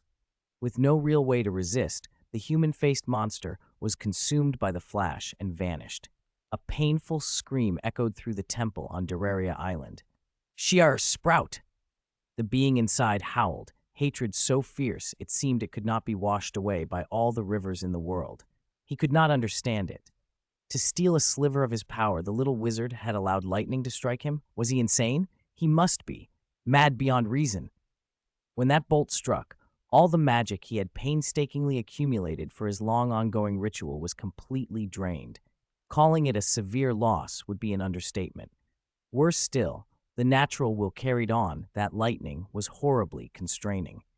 Even though the temple had only transmitted power to Shiar Sprout through a tenuous link with the mutant mandrake glow fungus, The natural will within the lightning followed that connection and burned him as if branding him. That pain, that damage, stung even more than the loss of his ritual power. "I'll have to sleep for over 10 years to recover," he spat through clenched teeth. "Damn it. Damn these little wizards, harming me with nothing to gain." He raged, but there was nothing he could do. In his estimation, Sprout must be dead, charred to nothing or reduced to dust. That was lightning. Even the Titan giants of old, those beings treated like gods, had always revered and feared it. Sprout's use of ancient weather magic might have looked impressive, but it was just an opportunistic shortcut, taking up natural will from other sources to call lightning. In the myths, that was no substitute for enduring true lightning. The real watershed in ancient weather magic was whether one had faced lightning itself. Even in the Olympus era, only a true god king could legitimately wield such power. It was taboo among lesser beings. Better, then, to slumber and recuperate. As for the piece left outside, the sacrificial chess piece, regretful though it would have to be abandoned for now. The temple gates creaked closed. The black-robed figure with the Transfiguration Master badge retreated inward. The 5-legged beasts that had gathered nearby to worship dispersed. Everything returned to an uneasy quiet. On Sprout Island, beneath the lightning rod, lay a human-shaped mass, black as charcoal. If not for the faint, stubborn pulse in its chest, it would have looked entirely lifeless. Then, gradually, something impossible occurred. The breathing deepened. The faint heartbeat grew stronger. Life, vigorous and stubborn, crawled through the carbonized body like a tender sprout, pushing up through parched soil. Red flesh tore through the cracked, blackened shell, accompanied by an itch so fierce it felt like 10,000 ants biting at once. Sprout, looking a sorry sight with scorched hair and singed robes, let out a laugh that was half pain, half exhilaration. He had been confident the plan would not kill him, but facing the raw, natural lightning head-on had still left him with lingering fear. No wonder the myth said only the mightiest gods could command lightning. It was terrifying. He turned to the system panel and could not hide a grin. The natural will now filling his body was over 100 times denser than before. His ancient weather magic, though still missing the higher-level rune structures, was suffused with raw, surging natural will. The old silver glow that had surrounded that magic bloomed with a new brilliance, threaded with gold and platinum. Ancient weather magic, approaching platinum grade. The implications were staggering. Apart from legendary power, this might be his most devastating offensive option. Several diamond-level spells would pale in comparison. If he could acquire the subsequent rune structures, platinum might be a single step away. In terms of pure magical power, save for the highest echelons, top wizards of Dumbledore, Voldemort, Grindelwald caliber, most magic in the world would be insignificant before a true ancient weather spell. There was another pleasant surprise on the system panel. Legendary life, which had been progressing painstakingly slowly after its sublimation, showed a clear deepening of its glow after the lightning strike. Sprout stared, daring to entertain a bold thought. If lightning could temper legendary life, perhaps the second sublimation, once a distant goal, might not be so far off. But then he remembered the raw power he'd just survived. Without the Thunderbird Potion's protection, tempering legendary life with lightning would be suicidal. Thunderbird eyes were astronomical rarities. Snape himself had only one in his collection. Finding a substitute would be difficult, if not impossible. He abandoned the idea for now and resolved to search for similar magical herbs later. He waved his wand. Ash floated up, ancient, pure ash, born of the clash between the lightning's natural will and the temple's corrupted force. This ash would greatly lower the threshold for cultivating dormant ancient plants or awakening ancient magic plants. Last time he had retrieved ancient ash, he had succeeded in the first steps for propagating humping willow cuttings, much to Professor Sprout's astonishment. This time, because the temple had transmitted so much cursed power, the resulting ash was far more abundant, more than 10 times what he had before. For experimental cultivation of ancient species, this alone would sustain him for a long while. Carefully collecting the ashes, Sprout felt a satisfaction that almost equaled the gain to his weather magic. It had been a huge haul. When he made sure nothing was left behind, Sprout stepped away from under the lightning rod. The trolls that had been guarding nearby stared in fanatic awe. Simply witnessing that lightning from a distance had filled their blood with instinctive fear. Their fur crackled with static. If they had been struck even slightly, they'd have been done for. And yet their king, Sprout, had walked out whole, stronger than before. They roared and howled their adoration. Giant Priest Sirius, whose fanaticism ran deeper than that of the low-intelligence trolls, was even more overwhelmed. Part giant blood, part memory fragment bearer of the Titan giants, Sirius felt ancient memories stir, lightning, awe, the authority of the sky. From those ancestral impressions, he understood a single truth. Lightning was something even his ancestor Hephaestus could not claim. It was a token of the king of gods' authority. In the Olympus era, they used to say, whoever can control lightning will become the next god king. Such a being had never reappeared until now. Sirius's heart pounded. If the old prophecy held true, then this little wizard might be that rare thing, a god king reborn. The centaur's prophecy, whispered long ago, might indeed be fulfilled. This giant king would lead the trolls back to their ancient glory. Far out at sea, the massive North Sea kraken surfaced amid the storm. It, too, was touched by Titan giant blood and felt the same stirring. Earlier, it had been baffled by the intensity of the Titan giant bloodline in Sprout. How could someone so young wield such force? But now the kraken understood.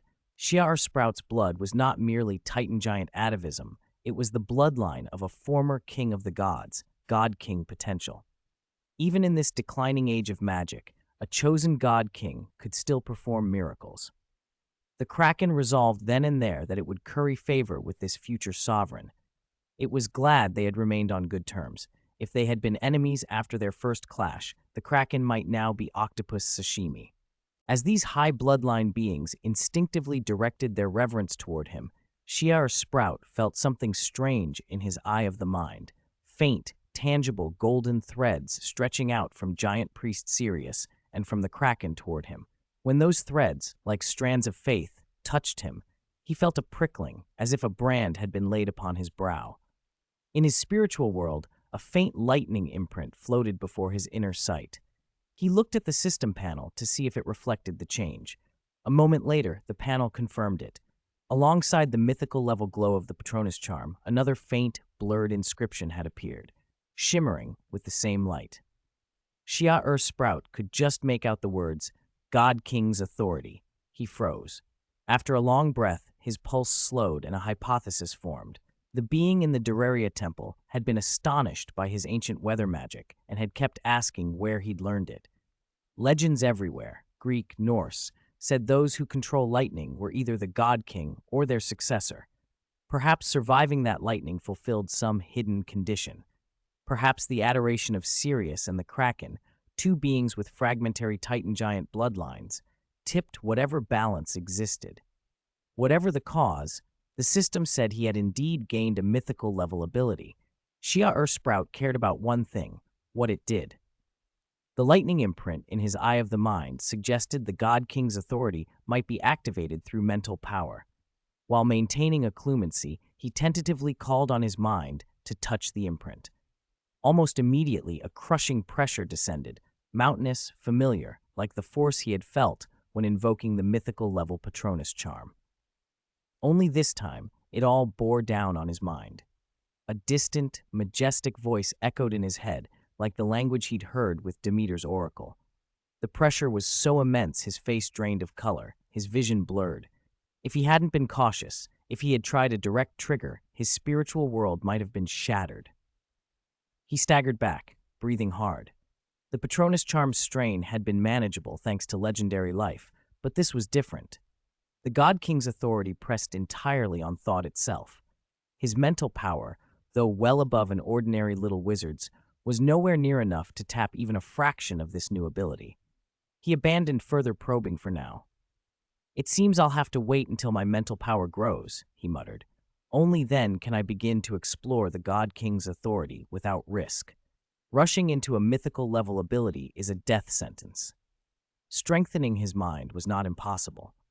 The karate grass patch he'd planted on Duraria Island promised rewards that would bolster mental power, especially the superior strain the Malfoy family had gifted him, bred across generations. Its reward level had already reached bronze and would soon be ready for harvest. When that happened, his mental faculties would likely leap forward. He also noted the ancient, powerful language embedded in the God King's authority, the same tongue from the Demeter Oracle. Perhaps many mythical-level abilities shared that language. He would have to pay more attention to magical linguistics. But that, too, was a matter for later. For now, practical gains came first. Sharp Sprout returned to Hogwarts and entered the little greenhouse. Shadow, alert as if smelling something delicious, scurried out from a corner, its shadow-tipped tail wagging like a puppy's. Sharp Sprout did not hide anything. He produced a portion of the ancient ash he had just collected. Shadow reacted as if it had been starving for it. Countless little shadows writhed and flowed into the ash, greedily absorbing its ancient magic. All the while, Sharp Sprout kept his gaze on the reward light orb above Shadow. Under the ash's influence, the orb, stagnant for so long, began to swell at a visible rate. Minute by minute, second by second, it filled like a fruit becoming heavy with ripeness. After a while, Shadow emitted a contented burp, as if fully sated. The reward light orb had reached its limit, expanded to full maturity. Sharp Sprout inhaled, eyes burning with fervor. Shadow, which had awakened ancient shadow magic, had waited so long.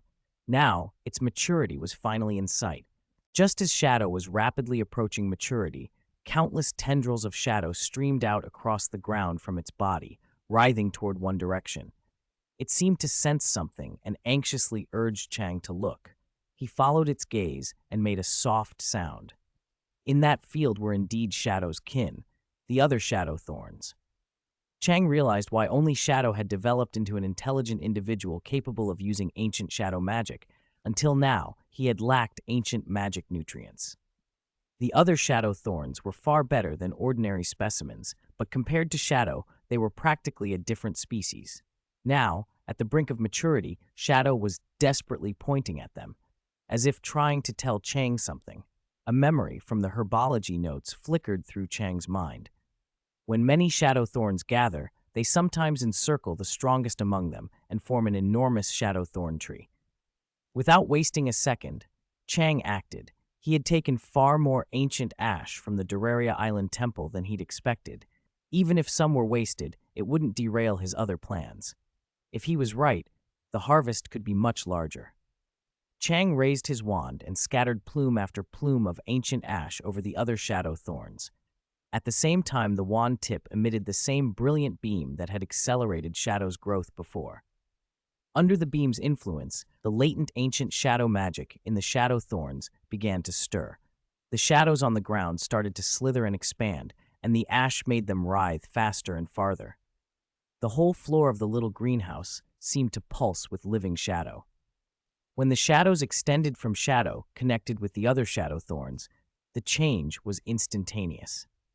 The other plants, as if drawn out of themselves, converged on Shadow, wrapping their barbed bodies around it. The living shadows they produced fused into Shadow's magic. In moments, Shadow swelled dozens of times in size, transforming into a towering shadow thorn tree of thorns and living darkness. Even the reward orb hovering above Shadow, which had already been bright, burst outward with new rings until its core gleamed like a true diamond. Lines of messages raced across Chang's system panel. The mutated shadow thorn you cultivated produced a cluster effect under specific conditions, giving rise to a new mutated plant, the shadow thorn tree. The rewards you can obtain have changed. Shadow enhancement, gold grade, has changed to shadow control, diamond grade. Tear wound, silver grade, has changed to shadow corrosion, platinum grade. A very small amount of ancient shadow magic insight, bronze grade, has changed to ancient shadow magic introductory structure, gold grade. Due to the special nature of the shadow thorn tree, it possesses the ability to continuously grow. For every level it advances, you can reharvest rewards of the corresponding level. Chain's eyes lit up. This mutation was far better than he dared hope.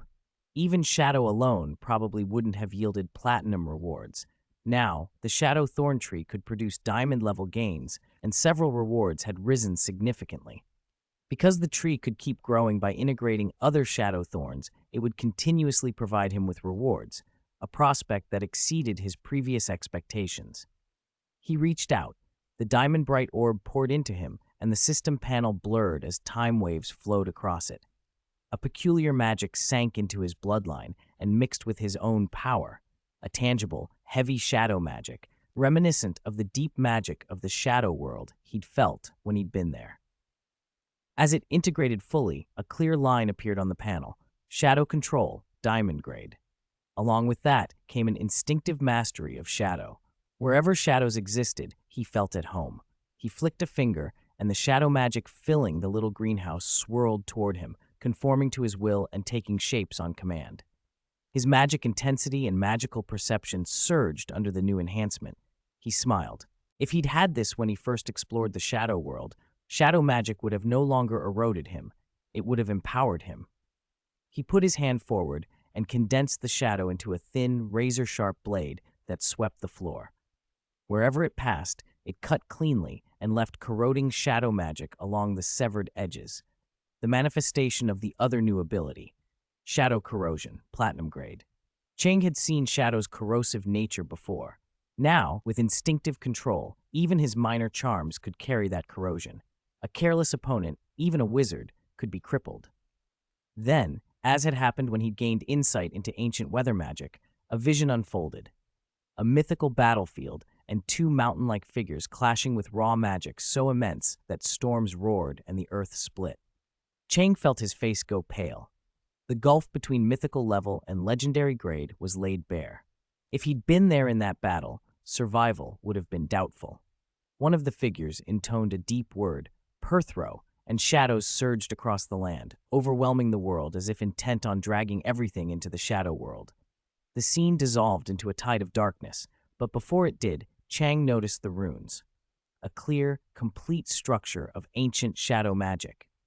Compared with the fragmentary weather runes, this insight was far more intact. The runic schema comprised 13 nodes. When the vision faded and the panel displayed ancient shadow magic, joy spread through him.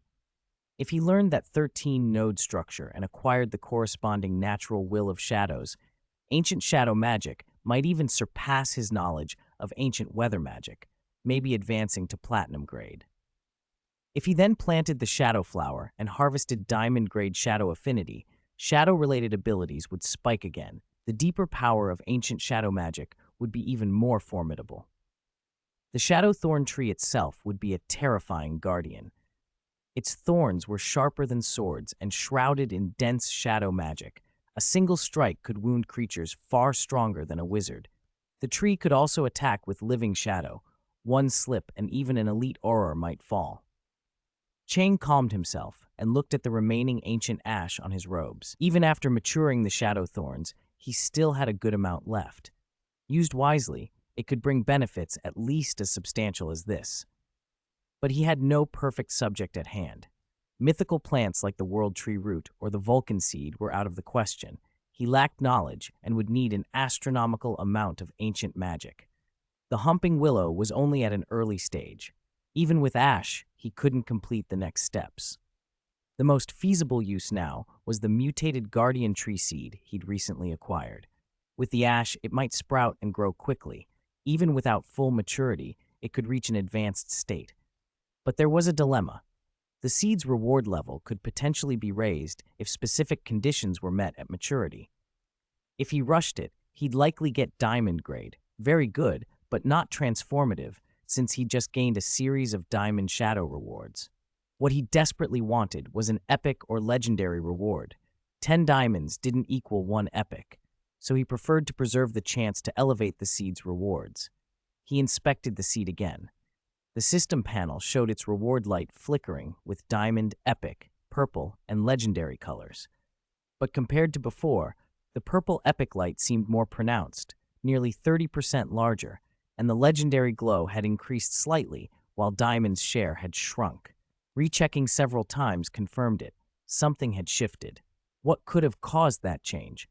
After discarding impossible guesses, the likeliest explanation came to him: the guardian tree's nature, resistance to dark arts, and his recent actions.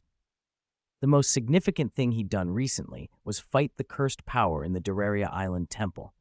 That entity's cursed magic had been enormous. His summoned cursed snake had been helpless before it. Logically, exposure to such a malice-laden curse should have burned him, twisted his flesh. He'd prepared for that. But during the fight, he hadn't felt the expected agony. His body hadn't corroded. Could the Guardian Seed have exerted a protective influence then? If so, the condition for elevating its reward might be resistance to dark arts. If that was true, Chang looked at the voodoo doll with a pleased grin. He cut his finger, let a few drops of blood fall, and offered them to the doll. The doll's eyes lit up. Its stomach was already full of Chang's flesh and blood and still digesting. But what doll would refuse more lifeblood, especially from its master?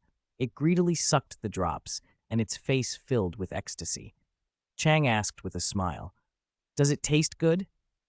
The voodoo doll bobbed like a chick, then nodded eagerly. "Want more?" Its face was full of longing, but also concern. "Are you sure your earlier injuries have healed enough for this?" It patted its tiny chest and reassured him. "My injuries are long since fully recovered. I'm incredibly strong now. Master, let me drink more. I'll do anything." Hearing that, Chang nodded, his smile gentler. "Recovered, huh? Good.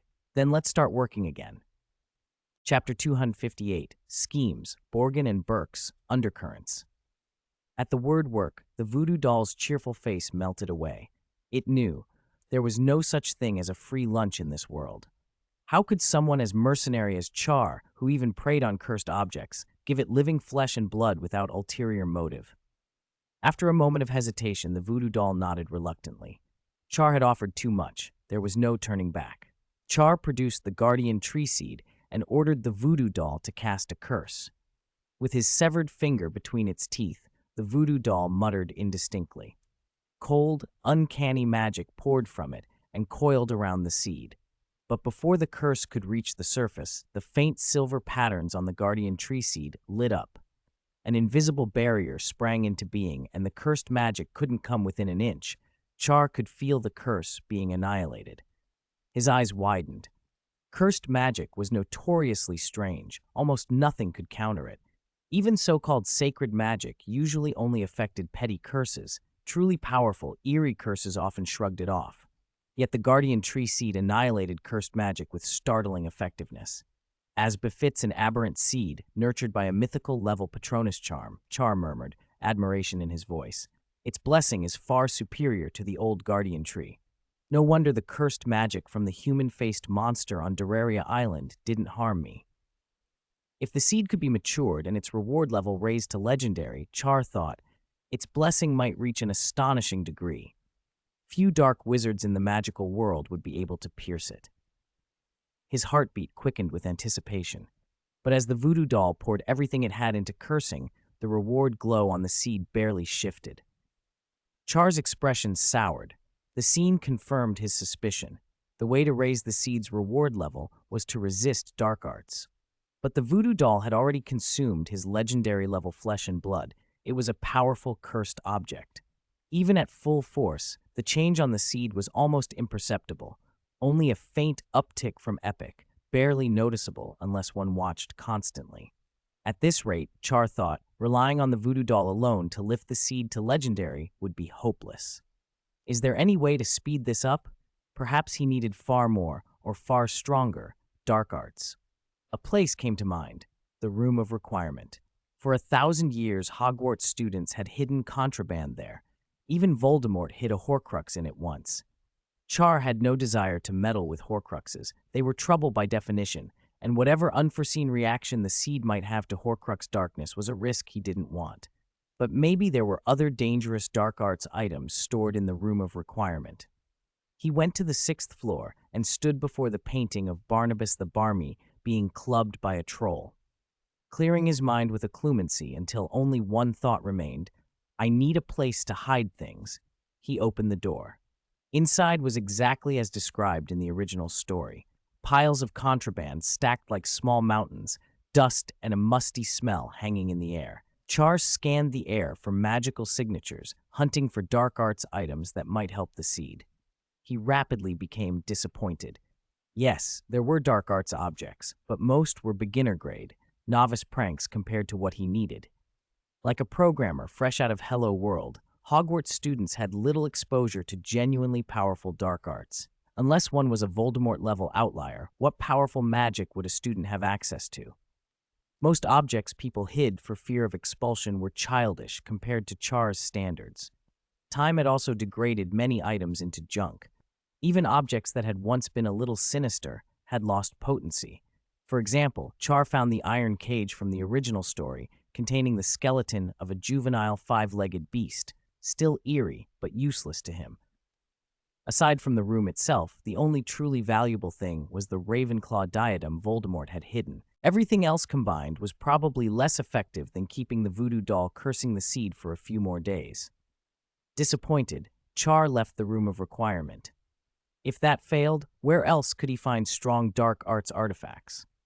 As he walked, Professor Flitwick appeared, small and chipper, packing a suitcase. The storm had delayed his travel. Now that it had passed, he planned to cross the strait on a mini broom with his little flying devices.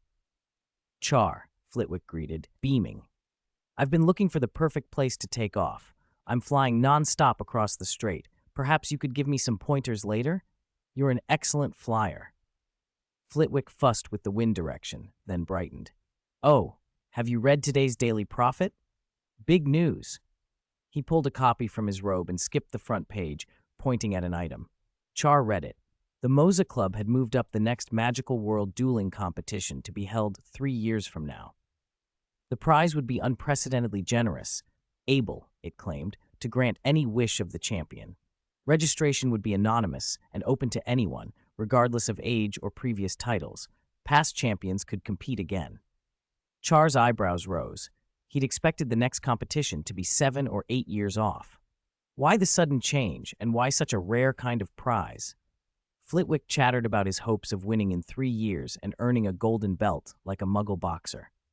Then the wind shifted, and Flitwick launched himself out the window on his tiny broom. Char watched his wobbling figure go and wondered whether the little man's plan would work.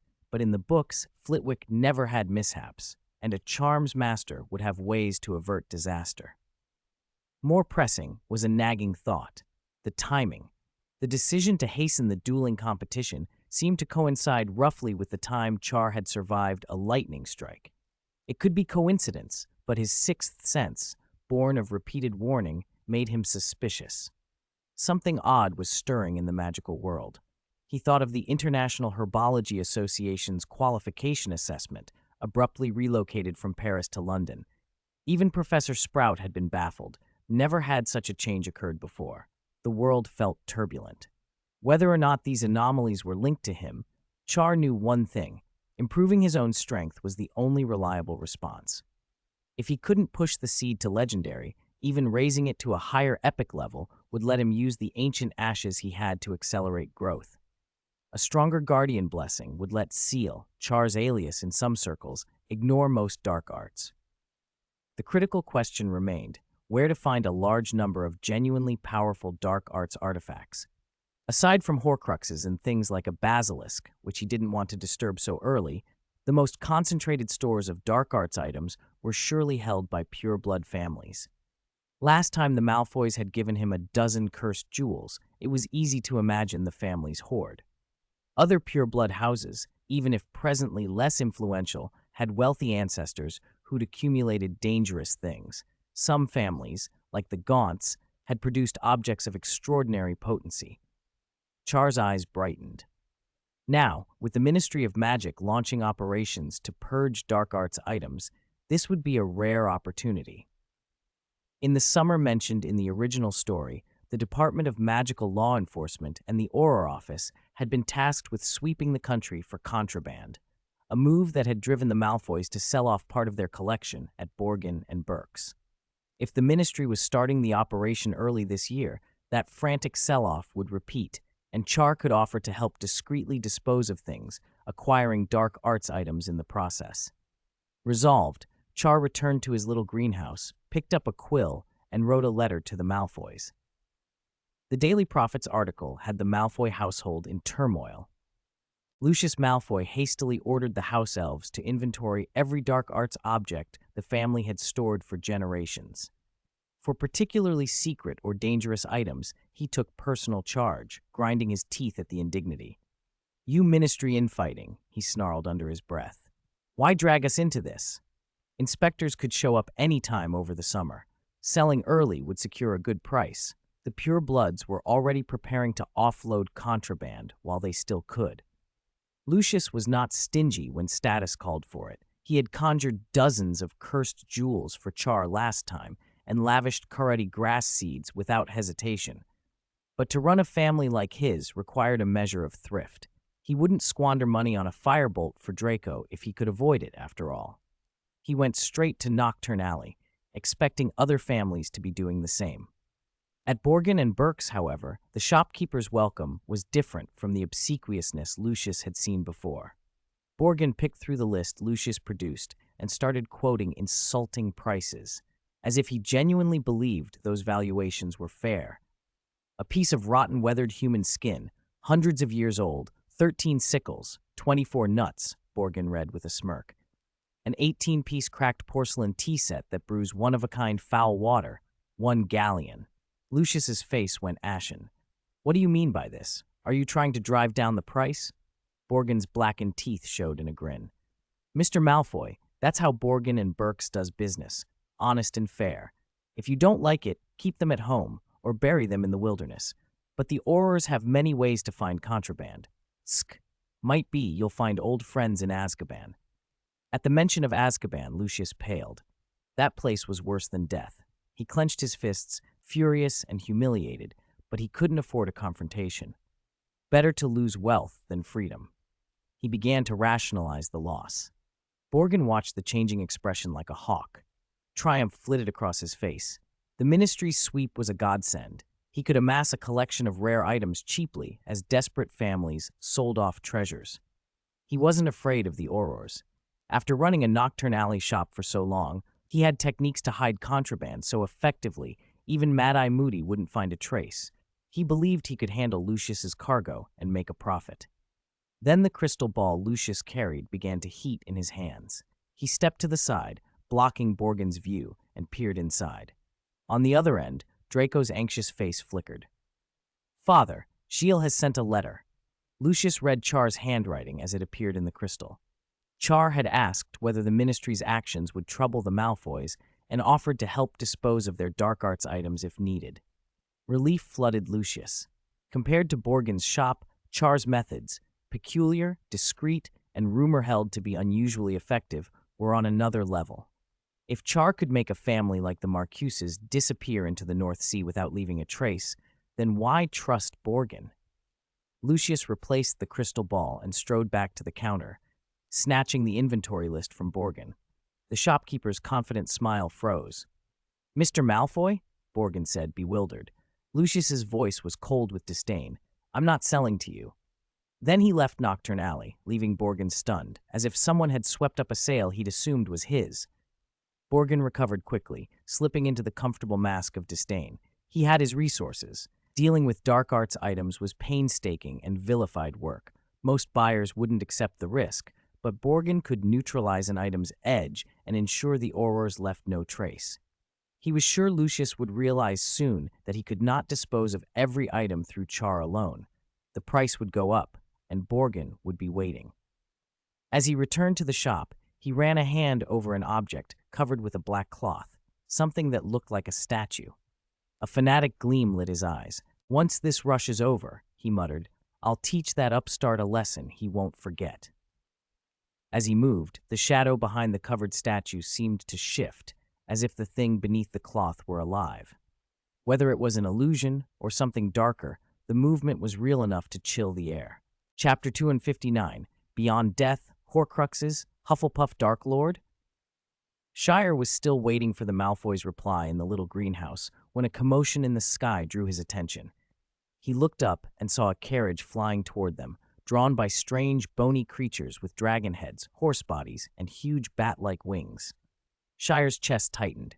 He remembered their name, Thestrals, creatures only visible to those who had seen death. 4 of them pulled the carriage, and it moved with incredible speed. In an instant, it descended and landed before the little greenhouse. The Malfoy crest carved on the side of the carriage made its origin unmistakable. Lucius stepped out with Draco, all composure and pale courtesy. "Mr. Sprout," he said smoothly, "I hope I haven't kept you waiting." Shire raised an eyebrow. "Mr. Malfoy, I expected an owl first. Or a house elf to apparat me directly." Lucius shook his head, smiling. No, that would be uncouth. How would one invite an important guest with a stinky, lowly house elf? Please, Mr. Sprout, do us the honor of coming to Malfoy Manor." Shire inwardly sighed. An apparating house elf would have been more efficient, yet since Lucius had gone to the trouble, he accepted. As he approached the Thestrals, all four turned their heads toward him, bent their knees, and lowered their bodies. Their long, dragon-like necks stretched out, helping him up onto the carriage. Draco could not see the Thestrals. To him it merely looked as if the carriage had inexplicably lowered a few feet. Lucius, however, watched with something like awe. Everyone knew Thestrals were only visible to the dead-sighted. Few, however, knew the second part of the old tale. Only those worthy of transcending death could make Thestrals kneel. Lucius had once seen Lord Voldemort ride a Thestral carriage. He had watched the creatures bow then. To see them do the same now, before this young man, confirmed in Lucius's mind a terrifying possibility. This Shire might be the heir of the kind of power Voldemort once claimed. If the future ushered such a Dark Lord, the Malfoys had every reason to court him. Once his surprise settled, Lucius boarded as well. The Thestrals spread their wings and carried them swiftly to Malfoy Manor. Half an hour later, they passed through an invisible barrier, and the manor, vast, ornate, and unapologetically extravagant, loomed up.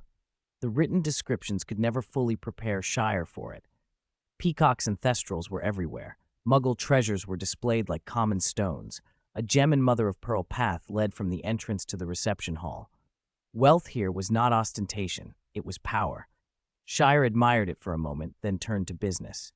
"Mr. Malfoy," he said, "time is short. Let's skip formalities. Let's start with those dark arts items."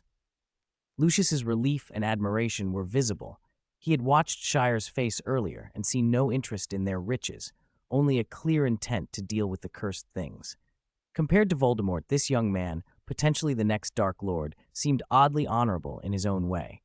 If he had to choose, Lucius thought, half in jest, half in conviction, better a Hufflepuff Dark Lord, steadier, more principled. He led Shire to a locked collection room. Several large chests filled the air with thick, oppressive dark magic. Any of those items, discarded openly, could be found by Aurors or, even worse, dug up by unwary muggles and trigger international uproar. Handling them was dangerous. One misstep could unleash curses or worse. But Shire drew out the Guardian Tree Seed, and the room's oppressive aura vanished almost at once. The heavy, gloomy air turned fresh. The chests opened to reveal oddly mundane items: clocks, jewelry, tea sets, notebooks, each immeasurably tainted with dark enchantments. The Malfoys had taste. They had not hoarded grotesque trinkets, but ordinary-seeming objects steeped in dark intent and preserved impeccably. These were far purer, far more potent than the common junk Shire had purified before. As the seed absorbed the dark energies, its three glows shifted. The legendary light barely moved, but the clear diamond glow began to fade. In its place, the purple of the epic level expanded. The seed was slipping out of diamond and into epic. Shire felt a thrill. Epic was a significant leap from diamond. Unless one possessed ancient magic, an epic ability outclassed a diamond one. Still, watching the purification proceed, Shire frowned. At this rate, the rooms would be cleared soon, which would be useful, but not enough. He stepped out, and Lucius, waiting anxiously, flinched. "It's nearly done," Shire told him. "Do you have more?" Lucius asked. "Yes," Lucius said. 3 or 4 more chests like these, and about 10 more dangerous items kept separately." "Bring them here," Shire said. "I'll take care of them all at once." Lucius watched him go back toward the room and could barely swallow. To be able to handle that many dark objects so casually, he was dealing with a first-year student. If this boy had been exposed to magic from birth, perhaps he could have been like Dumbledore or Grindelwald, yet Shire had grown up in the Muggle world with no prior magic. Lucius's imagination raced at what such a mind could become. He turned to Draco. "Keep in Mr. Sprout's good graces. One day our house might depend on him." Draco nodded, white-faced, and Lucius continued to bring in boxes from deeper in the manor. Shire treated defective boxes as mere fodder, but the priceless, individually preserved artifacts, those were what fed the seed. A single treasure could equal a box of ordinary items. Slowly, the seed's diamond glow diminished to a sliver. Epic purple dominated. With a couple more such treasures, it should ascend fully to epic, perhaps even stir toward mythical. When Shire returned to the corridor, he told Lucius everything inside had been dealt with and asked if there were any more items. Lucius, relieved, admitted almost everything in the manor had been brought out. Then, something difficult tugged at him. An item he had kept locked away for years, never touching it. Something given to him by he who must not be named. He hadn't dared open that room for fear of exposure during his acquittal after Azkaban. The item's existence could ruin him if discovered. He had never attempted to destroy it. What if its protections were peculiar, or the Dark Lord returned? He had seen the Dark Lord reappear. He feared the consequences. Seeing Shire's skill working so easily, Lucius's mind whirled. Perhaps this boy could handle it. After internal struggle, he led Shire deeper into the manor, lowering his voice. "Mr. Sprout," he said, "there is one more unique and incredibly powerful dark item. It hides a terrible secret. It comes from one whose name must not be spoken." Shire stopped. He knew exactly what Lucius meant. Tom Riddle's diary, the Horcrux. Even if the Guardian Seed could handle it, a big if, the diary had a crucial role in the original sequence of events. It confirmed Voldemort's uncanny survival, manipulated Ginny into opening the Chamber of Secrets, released the basilisk, and ultimately became the thread that led to the Sword of Gryffindor absorbing basilisk venom, key to destroying Horcruxes. The diary had been a whirlpool swallowing people into events. Even knowing that destroying the diary might push the seed fully into epic or even nearer to mythical, Shire refused without hesitation. "Mr. Malfoy," he said, "we should not go near that item." Lucius paled. "Mr. Sprout," Shire waved him back, speaking calmly but firmly. "I know you've worried about it for years. If it hasn't done any harm all this time, it's probably not in an active state that poses immediate danger, and it's unlikely it would be exposed in an ordinary ministry inspection. If you truly want it handled, my advice is to send it to Hogwarts. Place it where Headmaster Dumbledore will find it, somewhere conspicuous." Lucius blinked. Shire was saying what every paranoid mind feared. The diary contained a secret of the Dark Lord that Dumbledore might unveil. If Dumbledore examined it closely, the truth about Voldemort's unnatural survival might come to light. The best way to deflect the risk, Shire suggested, was to put it somewhere Dumbledore would notice, near Harry Potter, or better yet, someone close to him who would attract the headmaster's attention without implicating the Malfoys. Lucius's thoughts spun to the Weasleys. When term started, they always bought secondhand textbooks. Slip the diary among secondhand books. He thought aloud to himself. No one will notice it. Relief washed over him, mingled with fresh awe. Shire had refused to touch the diary, yet shown a cold, practical way to dispose of it, without shame and without cowardice. Lucius felt both grateful and reverent. This young Hufflepuff was not only powerful, but deep and cunning. He felt almost reverent at the thought. Instead of leading Shire to the locked room, Lucius invited him to the family's private library. "Other pure-blood families must be dealing with this problem too," he said. "I'll contact them and buy any dark items they're willing to part with. If you'll help, I'll collect them and bring them here. In the meantime, see if anything in our books is of use. I dare say our library rivals Hogwarts's. There are tomes here you won't find elsewhere." Shire accepted. But as they walked, a faint, repetitive thumping sounded from a nearby room, someone pounding their head against the floor. Lucius's face hardened. "It's a house elf," he said, "named Dobby. He's obstinate. He must have overheard us." His voice grew colder. "I'll deal with him." Shire looked at him in a way that made Lucius hesitate. In the original sequence, Dobby had indeed overheard something at Malfoy Manor, and acting on it, intercepted Harry's letters and tried to keep him from returning to Hogwarts. Letting that happen would cost Shire nothing and might even be useful. He waved a hand. "I'm no devil," Shire said. "What we discussed, there's nothing to hide. Let him be." Lucius's hostility ebbed. He took Shire to the ancient library door and performed a small ritual. pricking his fingertip on a sharp point and letting a drop of blood fall on the knob. Only then did the door yield.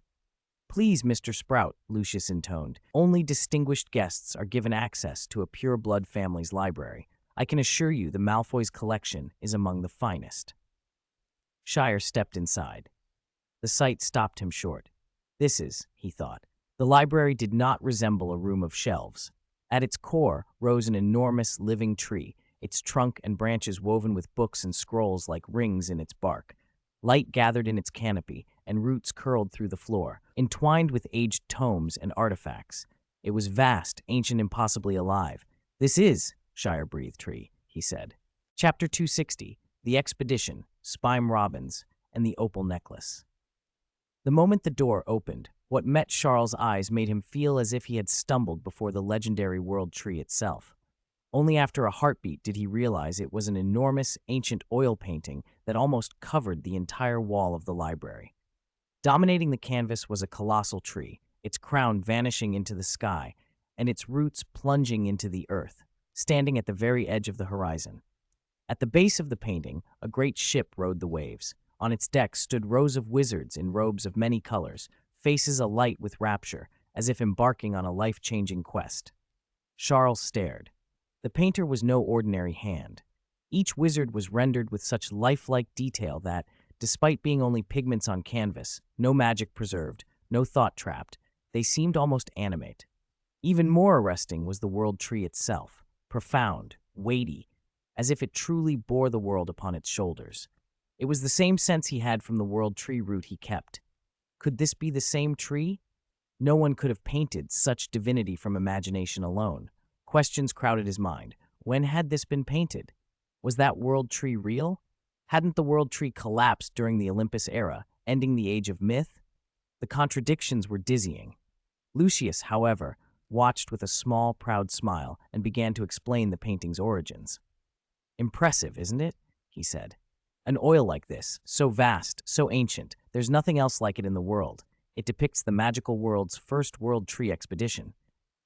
Charles frowned. "The world tree expedition?" "That's right," Lucius said. "It's very old, older than Hogwarts. It barely appears in our histories. The Malfoys have preserved the record. Back then, rumors spread at sea that the gigantic world tree, that which holds heaven and earth, stood at the end of the horizon.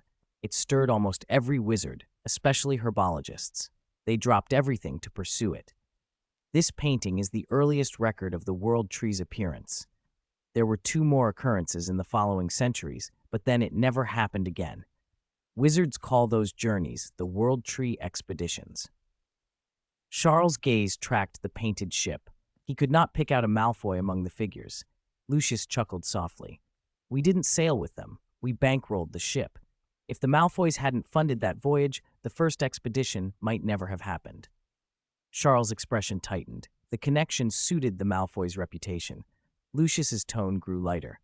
"And it's fortunate for our line that our ancestor didn't go aboard. If he had, there might be no Malfoy family left." Charles raised an eyebrow.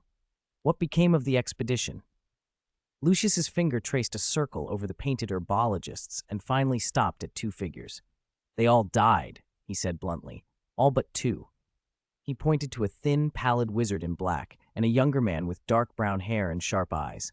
"That one is Spime Robins, heir to the once famous Robins family, herbologists of great renown. The other is Thompson Dollahoy, who was considered the pinnacle of herbology in his time." Lucius shook his head. Everyone assumed these 2 would find the world tree and usher in an age of prosperity, but overnight the towering tree vanished. The great ship they went in search of was found smashed to kindling. Spime and Thompson were pulled from the wreckage alive, the rest gone.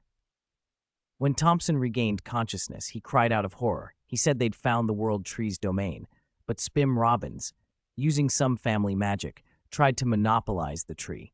Because of him, almost everyone aboard died. The story enraged the world.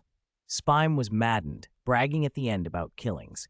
The Robins brought him home. He died not long after.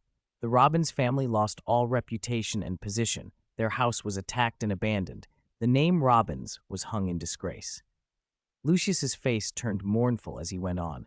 Thompson was unlucky in his own way. His prestige peaked after the expedition, He founded the International Herbology Association and became its first president. But he was injured by whatever happened on that voyage.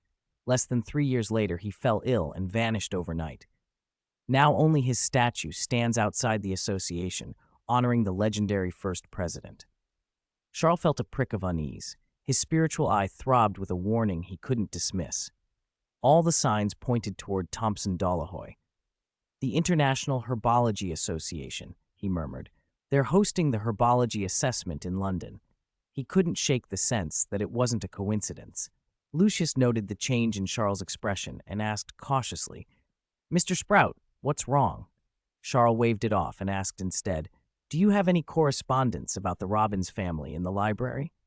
"The Malfoys kept letters between our family and the Robbins," Lucius said. "We kept them in case the Robbins ever rose again. Perhaps old ties could be useful." Charles nodded, took a breath, and walked toward the part of the library Lucius had indicated. Lucius, meanwhile, busied himself calling influential pureblood families, telling them he had a way to deal with dangerous dark arts items. Word spread quickly to the entrance of Borgin and Burke's, where pureblood representatives had gathered, eyes fixed on old Borgin like wolves.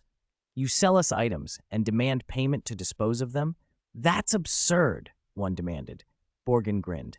"Even muggles pay disposal fees. Things are tense. I can help remove these items for you. With so many, I might not even manage them all. And yet you want me to pay you? The sensible thing is for you to give me a disposal fee." The gathered families seethed. It looked like plain extortion, but at a time when anyone caught with contraband could be thrown in Azkaban, there were few options. Just then, Lucius arrived with a loud bang. The crowd tensed. Malfoys were notorious in dark arts circles, and if the Malfoys intended to offload contraband here, many would be out of luck. Borgin, however, beamed. "Mr. Malfoy, I thought you said you had a solution, didn't you? The price I offered before is gone now. From today, I'll charge 20 galleons per item." He assumed Lucius had no choice. Whoever had the Malfoy's power must also have needs. But Lucius only sneered. "Do you think you're the only one who can handle these dark arts items? Old Borgin, you overestimate yourself." He produced an object, already cleared of its ominous traces, and held it up for all to see. "All of my family's contraband has had its dark arts taint completely removed. Even if an Auror inspected it, they could never tell it had been dark arts before. Since we are all related, I'll buy your items, at fairer prices than Borgin. I'll take them all." A collective cheer. The Malfoys had a way. Families scrambled to hand Lucius lists and rushed back to haul their hot potatoes to him. For many, selling family relics was humiliating, but avoiding prison made it worthwhile. By the time they were done, Borgin and Burke's emptied as if swept clean. Lucius gave Borgin only a cold snort before turning away. Borgin's face darkened. He had been poised to make a fortune until someone stole his business. He couldn't swallow that insult. "Who else in the British magical world has this ability?" he raged. "Must be someone from another magical world. It's time to teach a lesson. My stock is not to be trifled with." Borgin reached beneath the counter and produced a beautiful opal necklace. He tore away the label that read, "Extremely dangerous," and curled his lips into a cruel sneer. "Do you know how powerful the curse on this necklace is?" he snarled. "Even Dumbledore might be killed if he touched it. Let's see how capable you really are."